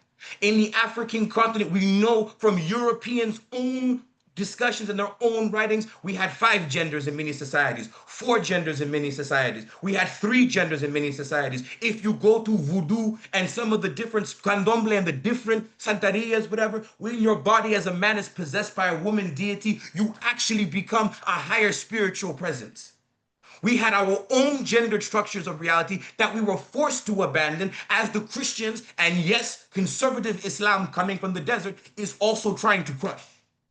So if it is to talk about an LGBTQIAP plus liberation movement, it must be on Africa's terms in an African historical sense, which cannot be divorced from a spiritual reality. And the question with the AES is this something that they understand? Are they able to empower this? This is why when we say when Toussaint is breaking up the voodoo ceremonies across Sandoma and him and others, essentially, all right, from the Catholic influence and some of these things, right? This is important because what we want to understand is he's also attacking the gendered relations that are being forged and reforged in these things. Those of you who know voodoo, something is called mounting by the deities, mounting by the loas. And it actually is a consensual process, which we must also talk about when we talk about revolution. What does it mean to create consent and to be mounted in a consensual fashion, in a spiritual sense? And so this is where I want to go with the LGBTQ IAP plus question versus just to simply go on whether gay marriage is right or wrong. It's like saying, is it abortion or not abortion? We want reproductive justice. You see? And so that is what I want to see. And very much, it must be coming from the ground up on people's own terms. In the South African case, it was imposed particular kinds of LGBTQ rights in South Africa. It did not come from the grassroots, which is not to say there were not grassroots forces who were fighting for these things. It must come from within, and then it will be long-lasting and it will be on their own terms. And so with that, I want to conclude into thinking of that, and how we think of the AES, and understanding that this is a process, and we are very early in the days, very early in the days. We are in 1791 to 1794. That's where we are right now. We are not even in the 1800s, we're 80. We're not there yet. Too far. We need to see more. And with that, a luto continua. Thank you all, and let's see what we can maybe discuss as we go forward. Big respect, brother. I am just so thankful. And I know we're African ancestors and ancestors are pleased with us right now that we have the courage to have these frank and needed conversation. And for your presentation, Brother Tovio, I appreciate the spiritual matter component, the male-female vibration, and the indigenous African ways of being. And I respect your creativity, sharing about the Haitian Revolution. I've never heard that before, but I absolutely receive it and embrace it, especially when you said revolution is a process. There was not a spiritual alignment with it. Oh, I'm looking forward to the question and answer segment. This is going to be fire. People are going to be sharing this link. This is why we need to connect as African people with our sisters and brothers on the continent and in diaspora.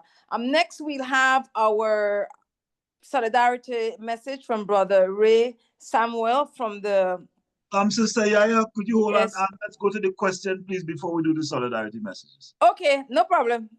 No problem. Well, that's the exciting part. I'm looking forward to the question and answers because this is going to be fire. Okay, let me calm down. The mic is open. You may raise your hand. You may put comments in the comment section. I saw, I believe it was Brother Ahmed Low who was presented, and I saw Sister had placed a comment, I think, in response to something that he was saying.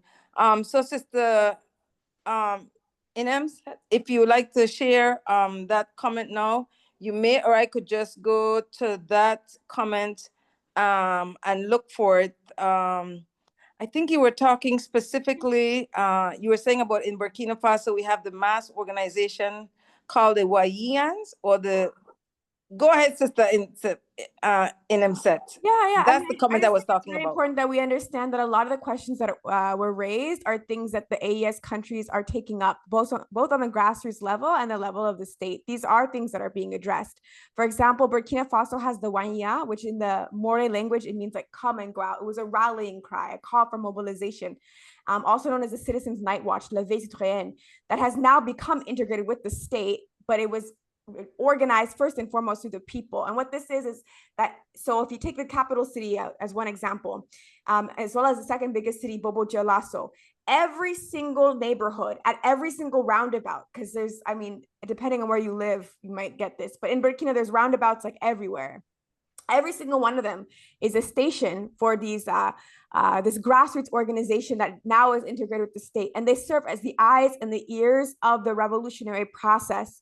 And so they're up all night to make sure that no funny business, you know, that make sure everything is secure. They do political education or popular education work in their neighborhoods, you know, where they're organizing. They're out every single night from around 9 p.m. or so to 4 or 5 a.m. in the morning. And this is something that the people started doing. I mentioned that they're in every single neighborhood of those two big cities. They're also in 2,000 towns and villages across the country. So you go, you know, all over Burkina Faso, you will find them. And I think even on the question of like arming the masses of the people, I mean, this is something Burkina Faso has really begun to do, and I think in an incredible way. We have something called the VDPs, the Volunteers for the Defense of the Homeland, where it's like a civilian turned combatant fighting force. There's actually such an overflow of people who have signed up to be VDPs that the government has said, like, if you're a student, I need you to focus on your studies. We have like too many people who want to be soldiers on the front lines.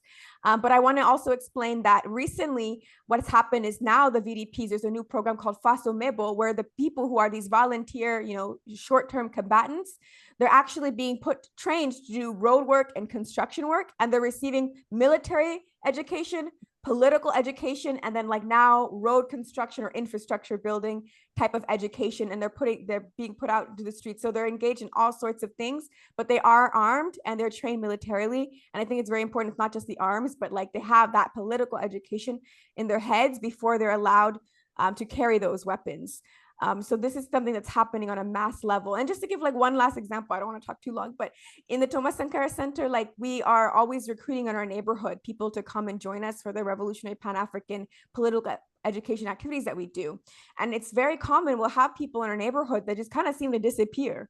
And it's like, where did you go? Like, I haven't seen you in so long.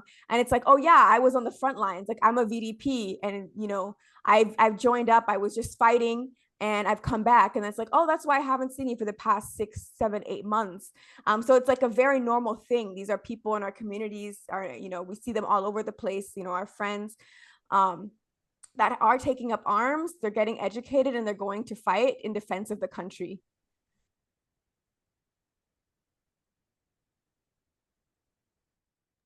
Big thanks, Trace.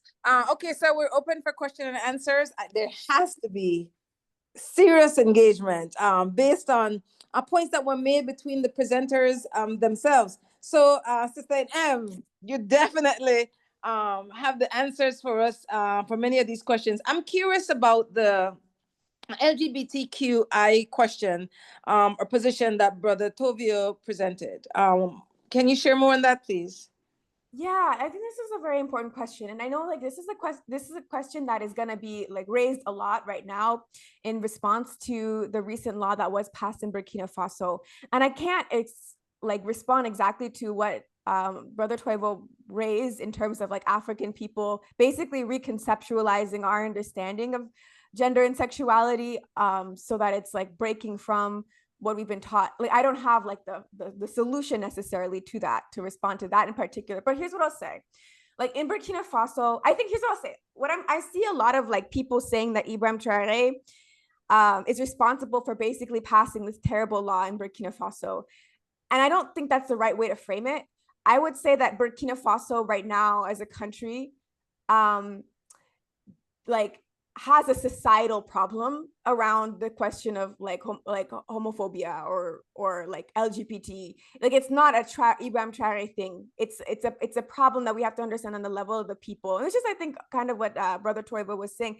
I'll give you an example. Like since I've been in Burkina Faso, I've been invited by anti-imperialist organizations to come to anti-homosexuality protests, and I've asked them. I'm like, why would you assume that I would want to attend this thing? Like why would I do this? Like, why would I? And people seem very confused when I ask. Like, they're like, what do you mean? Like this, you don't want to fight imperialism. But this has been an ongoing thing. I've actually seen it. I've seen it across I've seen it in Senegal. I've seen it in Mali. I've seen it in Burkina. There have been a lot of like anti-LGBT, anti-homosexuality protests, and they're framed as being like part of the anti-imperialist struggle. And I think the Europeans are really manipulating us when it comes to this. And I'll give you a very clear example. In Burkina Faso, this was before President Traoré came to power. If you go to downtown Ouagadougou, there is an embassy. I want to say it's maybe the Swedish embassy. It's one of the European embassies. And for the longest time, they had the European Union flag flying up high in front of their embassy. And then they had the like pride, the rainbow LGBT flag flying right next to the European Union flag. And so it's like, that's very deliberate to me. Like they're trying to communicate a certain message to people who are walking by that embassy. And they're trying to basically create that association between LGBT and imperialism. And I think they're doing this to have something to then attack, like a way of sort of basically inflaming things and then attacking once things are inflamed. And I think they've really succeeded on this front. So yeah, long story short, I think this is a lot bigger than Traoré. Like it really was like, unfortunately, the people kind of fought for this law. And they're like very supportive of it. And, I think also there's some places in Africa, like in Nigeria and Ghana, where there's like a bit of an LGBT movement where people protest and like push back. But in Burkina Faso, we haven't seen that publicly. Pretty much, as far as I know, in the country's history, like there's never been like a visible pushing against that. And so for a lot of people, it's kind of all they know. They're like kind of shocked that somebody would take a position, that's not homophobic. Like it's very surprising to them sometimes when you're like, well, the Europeans introduced this, idea. They're like very shocked because they're like, well, we didn't have homosexuality before. That's how most people think. I think it's wrong that the state, isn't doing better, but I think it is a reflection of the people. And I also think, what Brother Toivo said is like, we don't want the state to like impose the opposite necessarily. So I don't think the state should have passed this law, of course, but I think, there has to be some sort of struggle on the ground in terms of how we think about this. I'll stop there. Big thanks, sis. Anyone would like to ask a question or pass a comment? Yes, Sister Yaya, I'm sorry, this is Pierre Labossiere, and I'm off camera. My apologies for this. I just wanted to say that Brother Toivo really brought it out. He gave a very detailed, comprehensive, and I can only just applaud him for this, the presentation that he gave on the Haitian Revolution, the various steps that it took place. I just want to tell people that today it's the same process that he described, and even though these are different times, but this is the same processes that the masses of the Haitian people today are engaged in order to complete the Haitian Revolution. When I talked earlier about the lackey government, this is to some extent what I was referring to when he mentioned the coup d'etat and the assassination of Dessalines and the role that the people of Haiti, the resistance that they carried out after that assassination for land distribution, this is actually today, it's the same process that's at work today in the resistance of our people. So I just wanted to say again, this is fantastic. This is a phenomenal discussion. I'm very excited. I will have to leave shortly, but I'll follow it as much as I can off camera. Thank you so much. Big Appreciate thanks, it. Brother Pierre. You were on camera the whole time, by the way. Was I? Oh my God. Sorry about that. I wasn't supposed No, to be. you're keeping it Okay. real. You're keeping it real. Anyone else would like to share a comment or ask a question?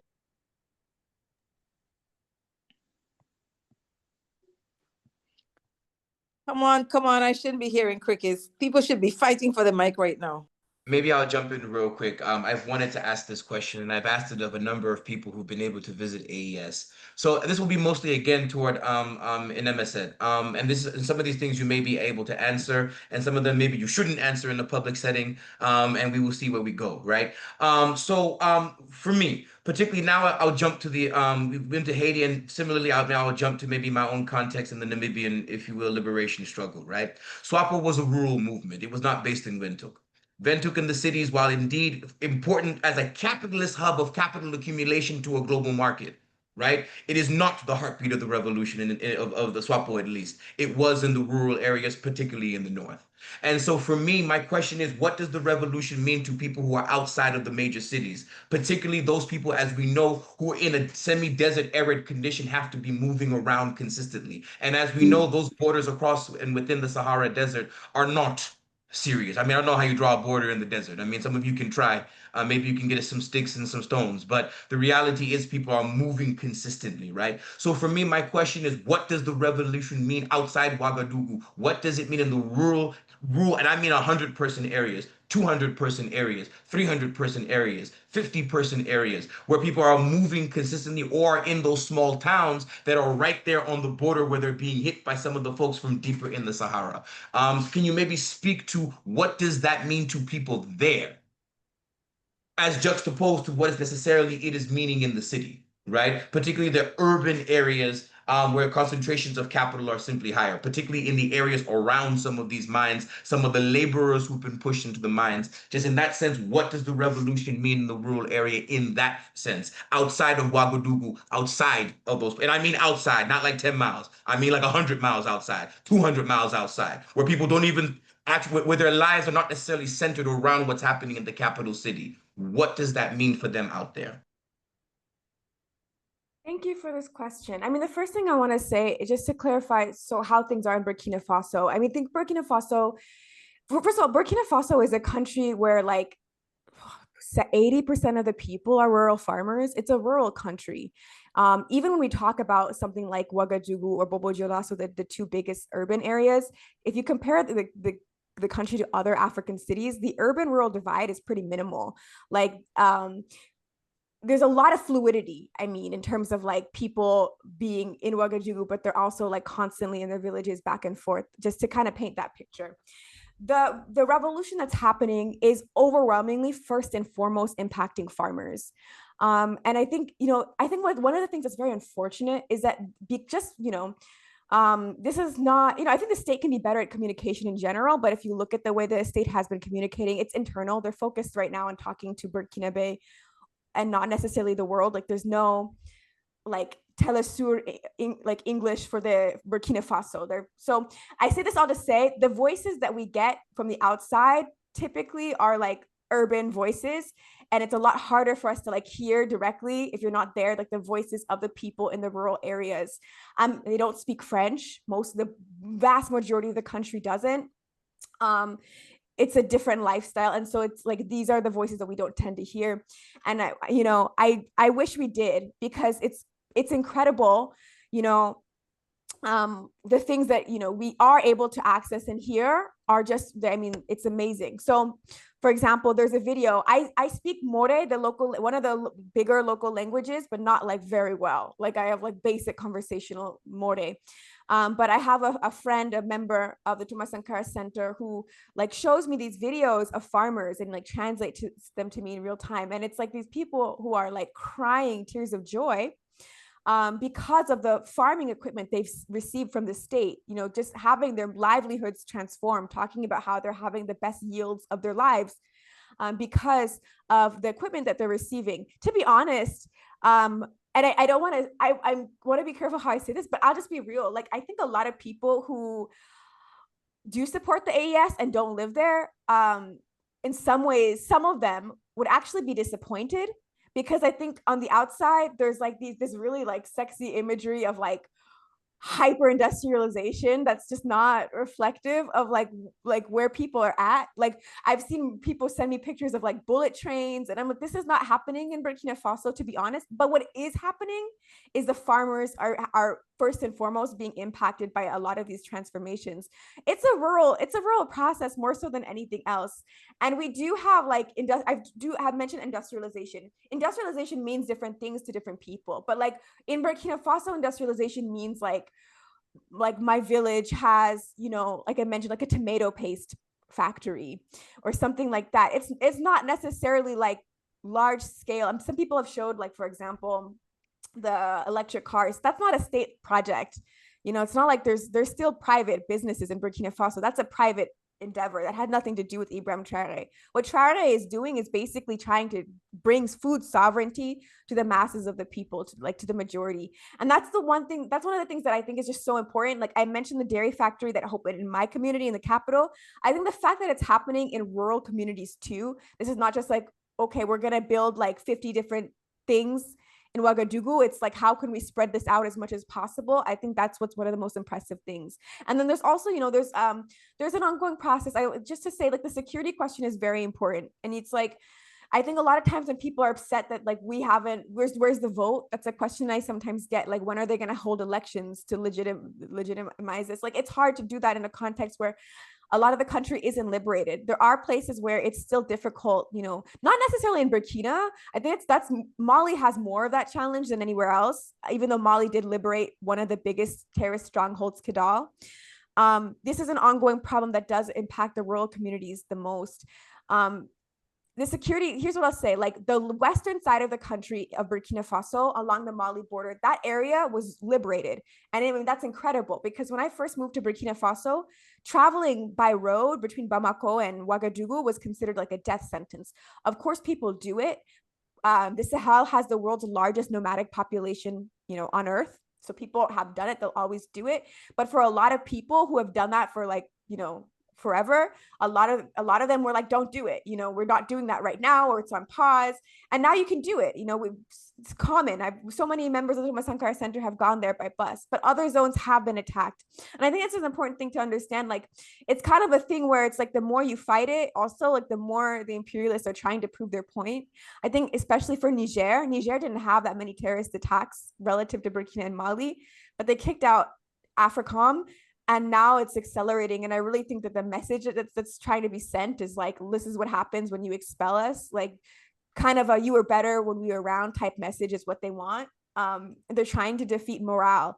So I think it's very, very important. Like, I think more so than anything else, when I talk about defending the alliance of Sahel states, we have to understand, like, even if it's a process, it's always a process. The Cuban Revolution is, it is 60 plus years and it's still a process. It's a process until liberation is achieved. But if we're going to have the process be prolonged, we have to keep the morale, because that's what they're trying to fight. They're trying to crush that morale. And so we really have to like keep that aspect of it strong.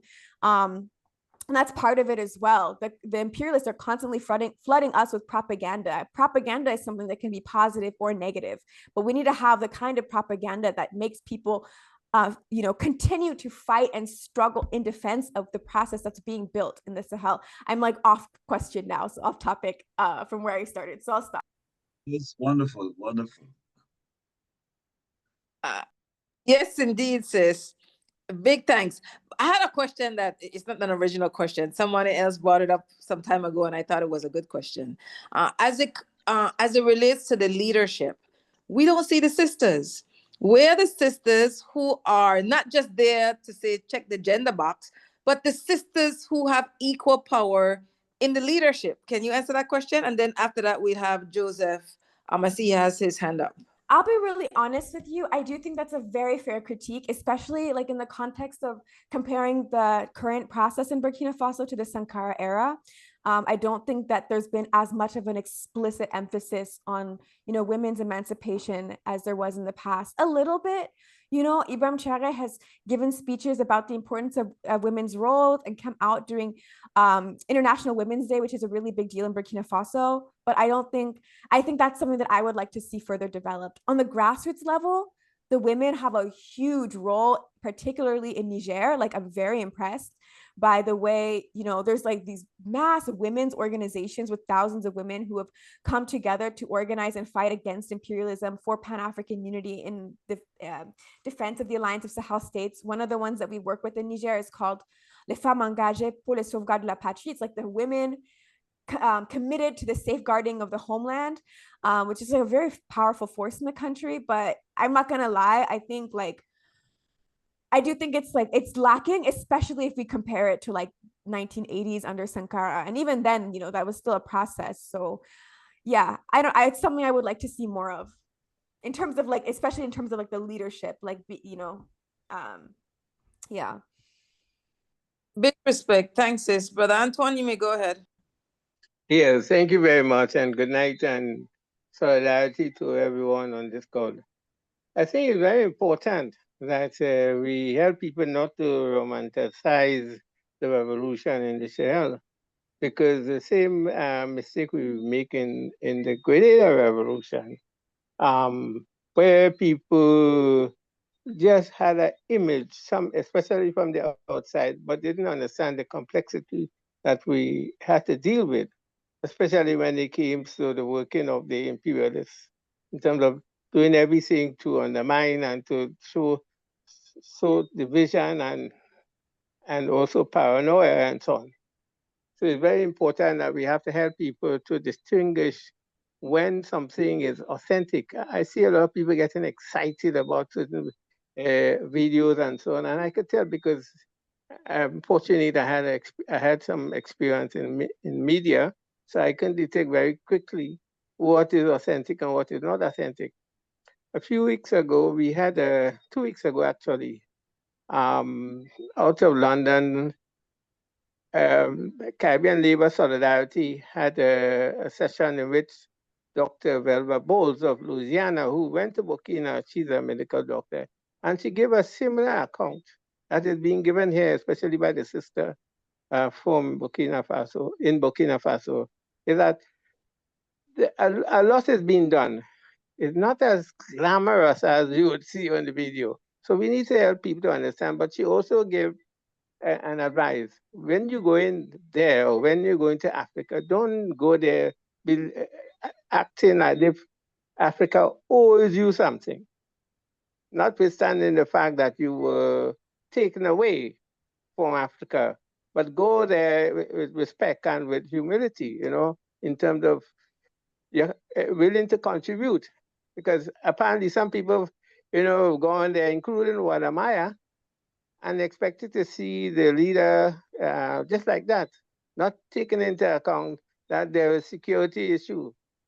But the more people could seek to find out the truth about what is going on, not necessarily whether you have free and fair election, all this nonsense, but whether people's life are being transformed, whether people are feeling, feeling satisfied that real change is happening, and we ourselves have to do everything to help to ensure that the process they succeed by doing what we can do where we are with what we have.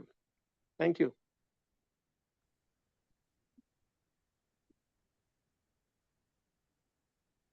Big thanks, brother. Anyone else would like to share? I'm looking at some of the comments that we have, and we have quite a bit of comments. I won't be able to get to read all of them. You can take your hand down, Brother Joseph. If anyone would like to say something, this is your opportunity to speak. Let's see. Sister Malika Kambon said, talking of struggles becoming harder, it's 2025. I just posted about 2 young African men, one of whom was Trey Reed, who was found hanging from a tree on the Delta State University campus in Mississippi. The story is trending on social media, but no corporate media have touched the story. Sister Charlene Wilkinson said, thank you for going beyond and deeper than the Abrahamic religions, which are strangling us. Sister Fanta said, there's been no info on those lynching on the main stream media anywhere in Can I ask America. another question? Yes, Yeah. brother. Yeah, sorry. Maybe this question, maybe for Inem, but Inem, I know people are coming at you with questions, and I want this question also for Amenophis. Also, part of my curiosity, another one that I have since I got you guys here, I'm really excited. What has what has the Francophone diasporic support or rejection of AES look like? Particularly, I can't front some of my disappointments, particularly in friends, particularly when the young brother, I think Algerian brother, was killed a couple of years ago. There was this huge outpouring of protests across friends, I guess trying to mimic in some ways Black Lives Matter US style in some sort of ways, et cetera, et cetera. But I don't see, at least from what I am seeing, I don't study France, I'm not living there. I don't have good connections there like I have other places. But I'm just sort of curious that Senegalese diaspora, like in Europe in particular, right? Particularly in France, right? What is the diaspora of Burkina Faso, Niger, and Mali? How are they reacting to things? Of course, the diaspora is different. We understand there's different sections of the diaspora, right? Even Malimu Mutota and I were talking the other day that, there are some in the diaspora here who are vociferously, in them, from some of the chats that we're in there, those who are vociferously against some of the things that are happening in AES. And so I'm sort of curious, maybe to Amenophis first, is sort of what is your take on how people in Senegal, in Francophone West Africa, and maybe those connections you might have in the diaspora, how have they been reacting to this? Of course, not as a unified whole. We understand that people are, there's differences, and maybe some things they'll agree, some things they won't. But I'm sort of just curious if we can get maybe an indication of how the diaspora is reacting or not. Are people coming back home to the revolution? Are people leaving? Are people sending more money back home? Are they sending less money? These kinds of maybe things. Are they protesting in France or in Belgium or in other places in support? I'm sort of curious at that. That will be our last question. So we'll wait for the answer and then we'll go to the solidarity messages. Big thanks, everyone. Yeah, that's a very good question. And that's very good that you emphasize the fact that there are different segments that within the Francophone community. If I take the example of Senegal, which I know best, is that the biggest support from the movement that came to power in 2024 through this revolutionary process came from the diaspora. So the diaspora was a strong, strong force. The example that I can give you that last Saturday, 3 days ago, that was our first political meeting of the Prime Minister of Senegal, who is the leader of our movement in Europe, in Milan, exactly, in Italy. They rented a stadium, and there was 6,000 Senegalese people who attended that rally. So this was the something that is the first time it occurred in the history of Senegal or in West Africa. I wouldn't see any prime minister or a political movement with their leadership moving to Europe and be able to mobilize the diaspora as massively as it was done in Saturday. Now, the contrast is that inside the country, you have also a different flavor because the Senegalese petit bourgeois elements that are French kind of formatted, they've been very critical about the movement. So inside the country, that's the contrast. Inside the country, the biggest support of the movement is coming from the uneducated, the rural areas, and those people are struggling, and not from the elites, the intellectuals that have been very critical. But in the diaspora, you have massive support of the movement. So it's a contrast, and that's why I say that it was important that you say that there's different segments within how people react, because the French elite, the elites in the African countries that are francophone by nature, they've been more assimilated and more attached emotionally to France, Africa, and France because of the history. But now what we have witnessed recently is that the movement is gaining ground from the bottom.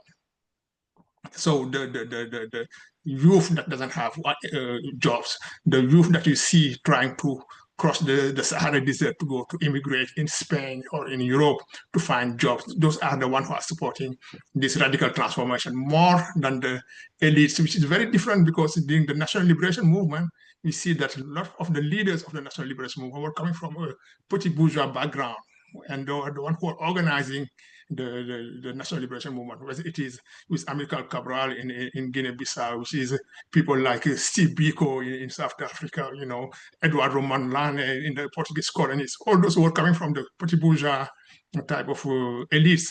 But right now, it's the opposite. The petit bourgeois elements are opposing the revolution, and the masses of the movement of the population are more in favor of radical transformation. I don't know if I have like a second to share my Yes, thoughts here. go ahead.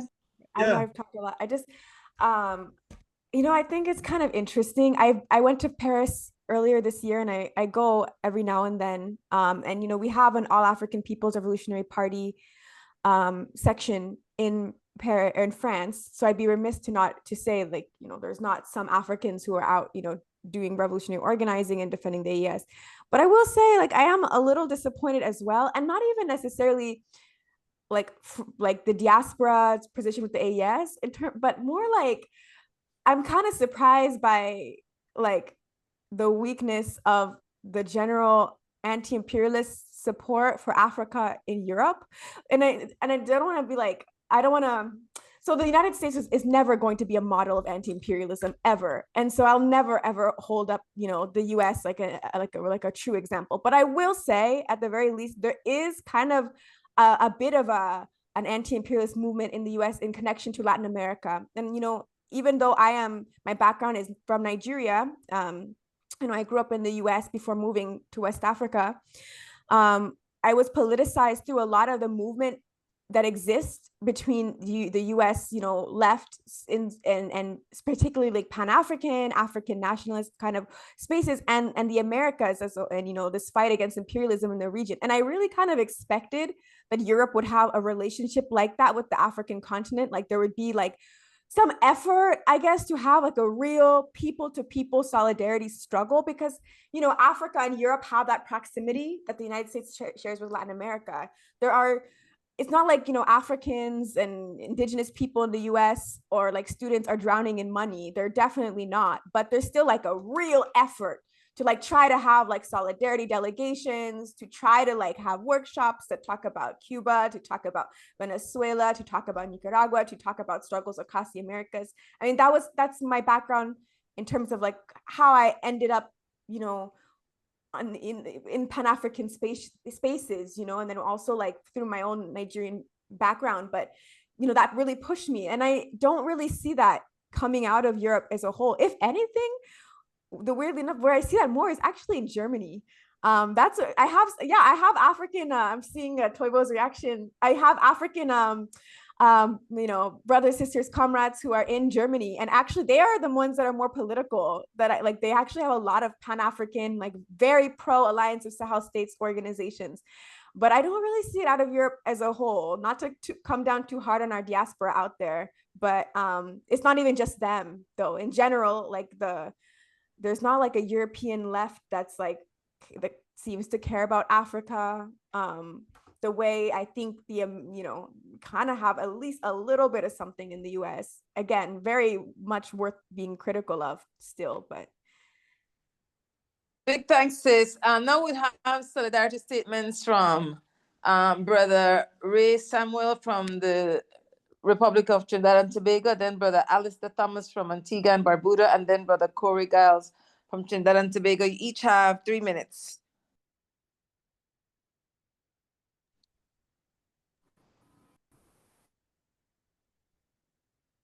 Unmute, Ray, unmute.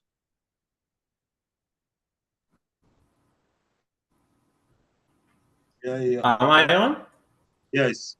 Hello? Hello, good evening. Yes. Thank you, everyone. Thank you very much. Ray Samuel, National Workers Movement. I want to begin by saying you all have been very unfair to me because so much has come up and there is so much to respond to. So I want you all to take that. Thanks for the invitation. Couple points. The labor movement in my country has always been in the vanguard for effecting change. I'm going to posit it in the question of what you all have been talking about. But well, we were in the vanguard for independence movement, 1937, the vote and all of that. And then if we bring it down home to Africa, the organizers, the shape, the driving force, the anti-apartheid movement in Trinidad and Tobago, and by extension, the Caribbean, was the OWT in Trinidad. Why am I saying all of this? What has happened now is that consciousness, that awareness, the labor leadership has been thoroughly corrupted. It has been thoroughly co-opted. So what you all are saying is very important for someone like me, so I can share a perspective on what is happening in Burkina Faso. Because a lot of we get on the news enthusiastic soundbites on Facebook. Sankara the hero, Sankara the liberator, Traore the leader, Traore the liberator. That's fine, but you know that's the epitome of vulnerability. So I'm saying thank you for enabling someone like me to get this information and put it out there. But I want to show why we may need your solidarity much more than in immediate than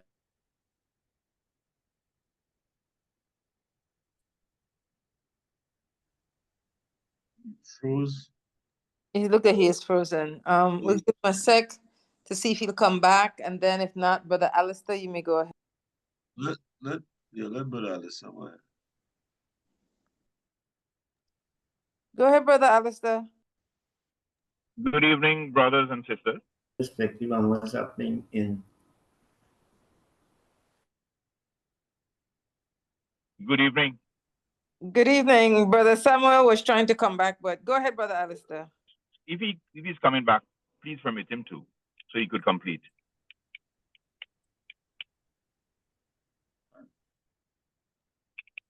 We're waiting. We don't want dead ear. Okay. Good evening.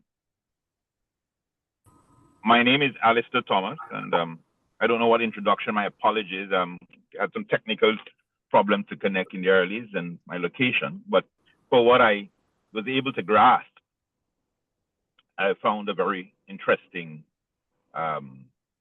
dialogue, and I must compliment. I think I heard Sister Inem and my brother Toivo, and also brother Antoine. It is interesting for what I heard, but as a person who has been in the struggle, in the Pan-Africanist struggle and going back and have been a part of this international movement of liberation, I want to warn, and I think I heard that kind of concern echoed, that yes, the revival of the revolutionary fervor is most welcoming in the AES. But we would be naive, and listening to the brothers and sisters, there's nobody here naive. Imperialism.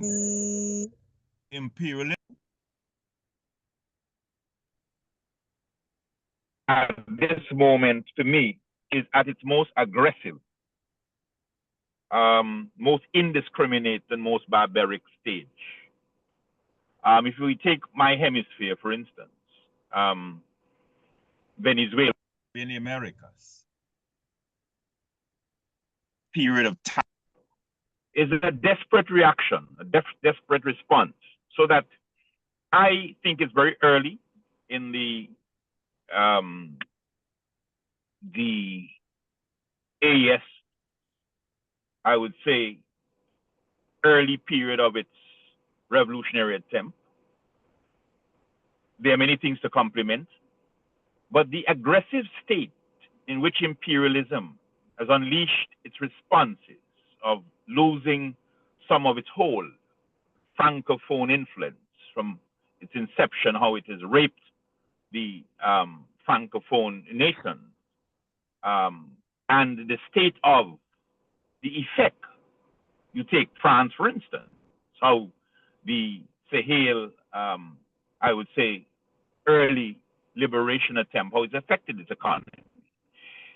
The United States recognizing the same thing. What is happening in Venezuela?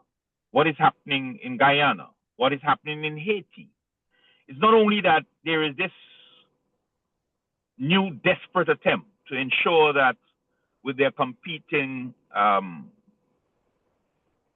forces, be it Russia, be it China, that they are on this desperate road to try to prevent a continuation of what has happened in the Sahel.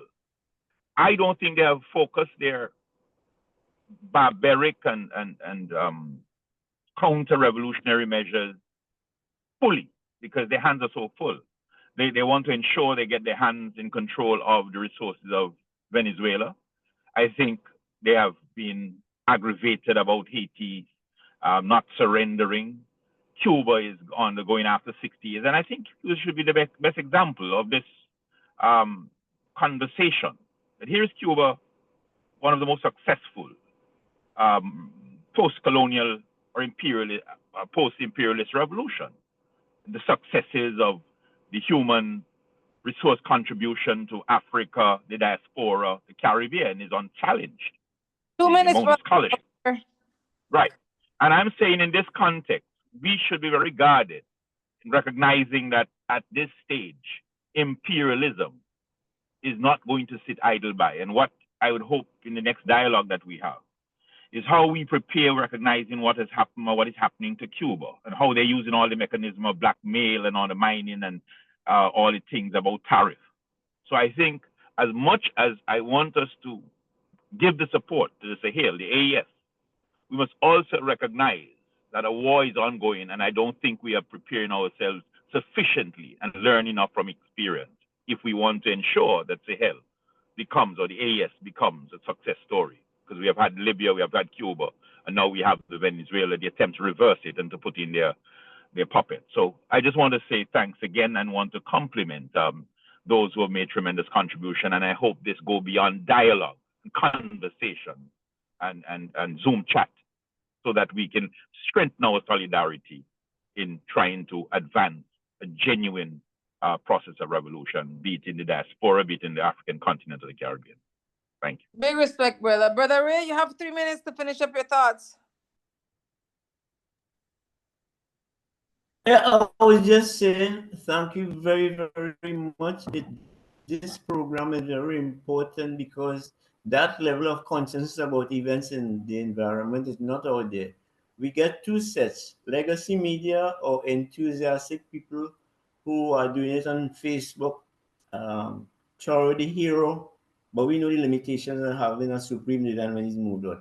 But as I always saying, fora like these are very vital to us here in Trinidad now, because there's been the insanity that has been manifest on our doorstep, where the US Navy is assassinating fishermen in boats, and our Prime Minister is taking an absolutely crazy position on that. So again, what I am going to share is very good in terms of building consciousness, getting a perspective on what's happening in the Sahel states, but at the same time, these narratives, I assure you, if what is going on in our waters develops, we are going to need these lessons. So we can't thank you enough now and in anticipation of what is to come. That's it. Thank you. Big thanks. Brother Corey, you have 3 minutes. Good evening, everyone. You been hearing me? Good evening. Yes, sir. You go ahead. Good evening. But I'm not going to take 3 minutes. I want to take off from what Brother Ray just spoke about. In fact, the last two speakers brought up, because a lot of what is needed requires a command of the battle of ideas that is happening right now. There's far too much romanticism, as was pointed out. Some of it is being manipulated, as we have seen.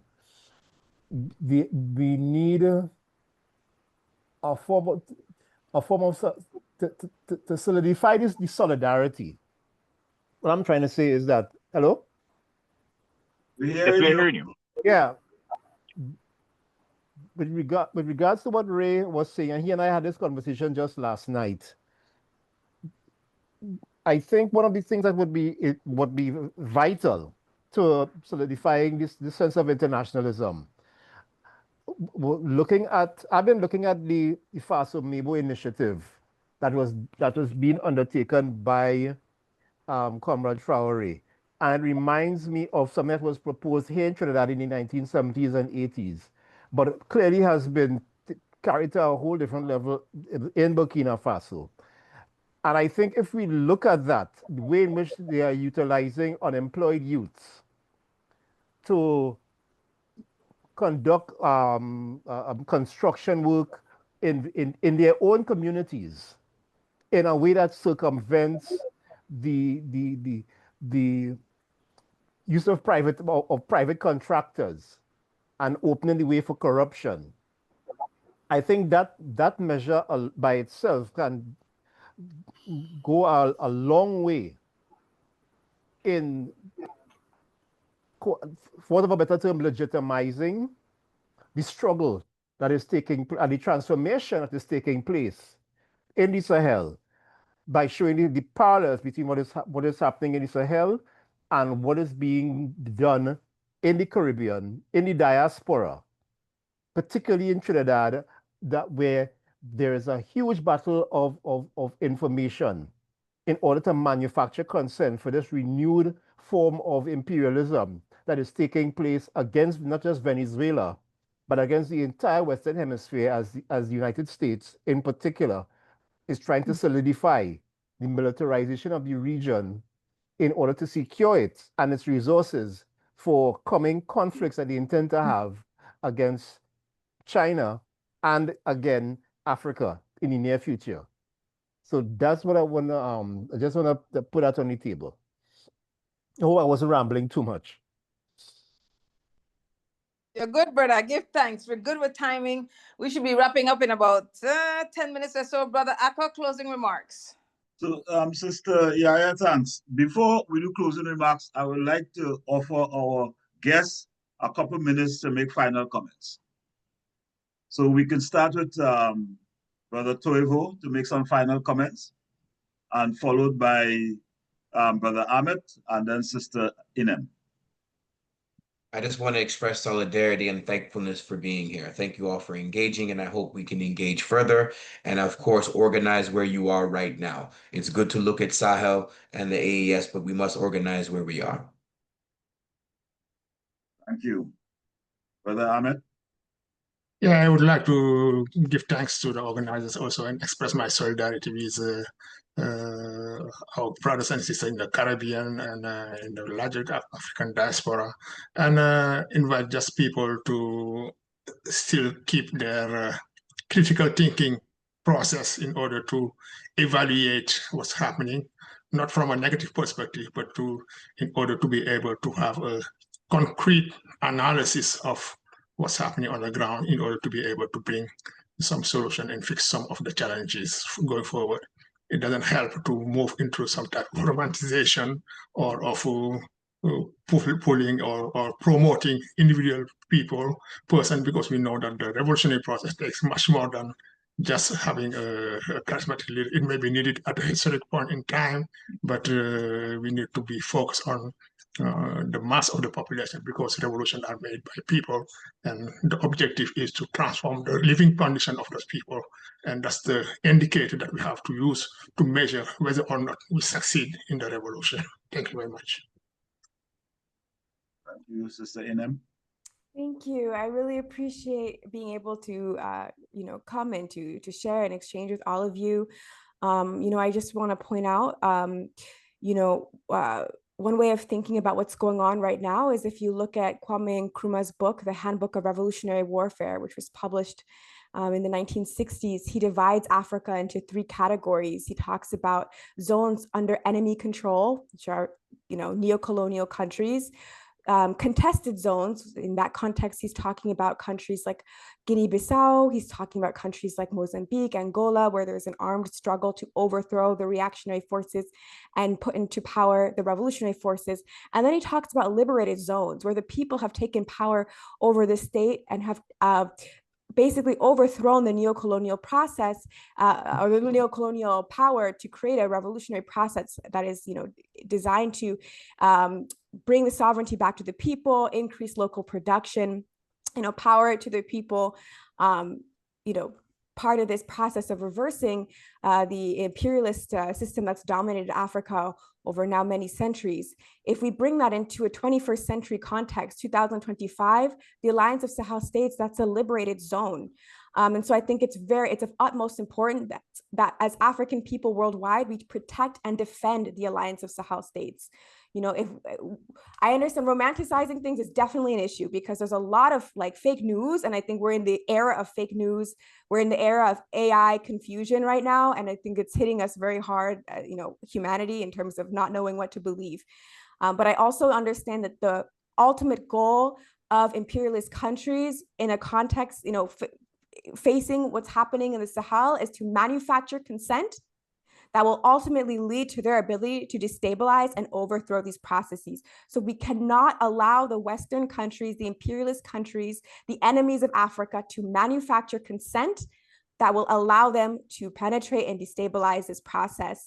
If, the process is to continue, if we are to see where this revolution goes, if we're going to achieve our ultimate goal of a totally unified, liberated Africa, we have to be able to defend what we're building and what we're in place. There will not be, where will the AES look like in 10, 20, 30, 40, 50 years if we don't do that work as a people worldwide to defend what's beginning right now. And so I really want to end with that note. I think it's just so important that we understand what's at stake. I mean, we will be set back very, very, very far if we let the imperialist forces overthrow any one of the three AES countries. We saw what happened in Libya. It didn't just impact Libya, it had a massive impact on the entire continent, and we can't allow that to happen to the AES. We'll be set back, decades, generations, potentially. So I want to really encourage people to defend our liberated zones. Thank you very much. I looked at a video some years ago in which the late great Samora Machel was speaking to the people of Mozambique. And he said, "A luta continua." And the people responded, "A luta continua." And he said it 3 times. And then he asked them, "A luta continua against what?" And there was a pause because I guess people didn't think what a luta continua against was. And he said against ignorance, exploitation, and he listed a number of things. And so we have to be clear about what the struggle is against. We sometimes get into debates fabricated by the West about issues that are not relevant, when the relevant issues that people need water, when people need education. I was reading something recently, and I think it's a lesson for us about this Chinese civil war, in which there was a battle between the communists and the Kuomintang. And then they were fighting each other. In fact, the story of the Long March emerged from this civil war. But then when the Japanese came, they created a broad front, the Kuomintang and the communists, in order to defeat or fight the Japanese. And the lesson was they understood what were their primary contradictions and their secondary contradictions. The primary contradiction was the fact that the Japanese had occupied their country. And their conflict was the secondary contradiction. And sometimes in our struggle, we get confused with what are the primary contradictions and what are the secondary contradictions. When they defeated the Japanese, guess what they did? They went back to fighting each other. And the communists eventually won. So I think too many times in our struggle, right, and I saw it as a young man in the revolutionary movement in Trinidad, and this created all this factionalism and divisions that were totally unnecessary. And I'm saying here now that as a fundamental understanding of our struggle, we must understand what our primary contradictions and what our secondary contradictions are. And if we want to get closer to home, let's look at the Sandinistas. There were 9 different tendencies fighting. Urban insurrectionist tendency, the prolonged people's war tendency, the rural something tendency. And Fidel brought them together and said, look, you're all fighting Somoza. It's a dynasty that is running a country for 50 years or whatever. Unite. And so the Sandinista Liberation Front was formed with 9 different tendencies, with 9 different directors. So my suggestion and my understanding of this struggle that is taking place in the Sahel, in the Caribbean, is that we have to make sure we understand clearly what our primary contradictions and what our secondary contradictions, and work towards unity and not let these contradictions divide us. In ending, I want to say thank you to all our guests, our audience. I am particularly pleased with finally seeing Sister Inem. I heard about her looking at YouTube and other things like that. Brother Ahmed Nangadef in Wolof, thank you very much. And my good brother, Brother Toivo Ashiki, who I'm very fond of. Thank you all very much for being here. And we look forward to our continued support and solidarity with not just the people of the Sahel, but all struggling people in the world and all humanity that is struggling. Thank you very much. Only the people want to save the people. Only, yes, thank you, Sister. Only the people will save the people. We look forward to future company. Solidarity to all the brothers and sisters. Thank you. Thank you so much. Thank you. Thank you all so much. Okay. Thank you.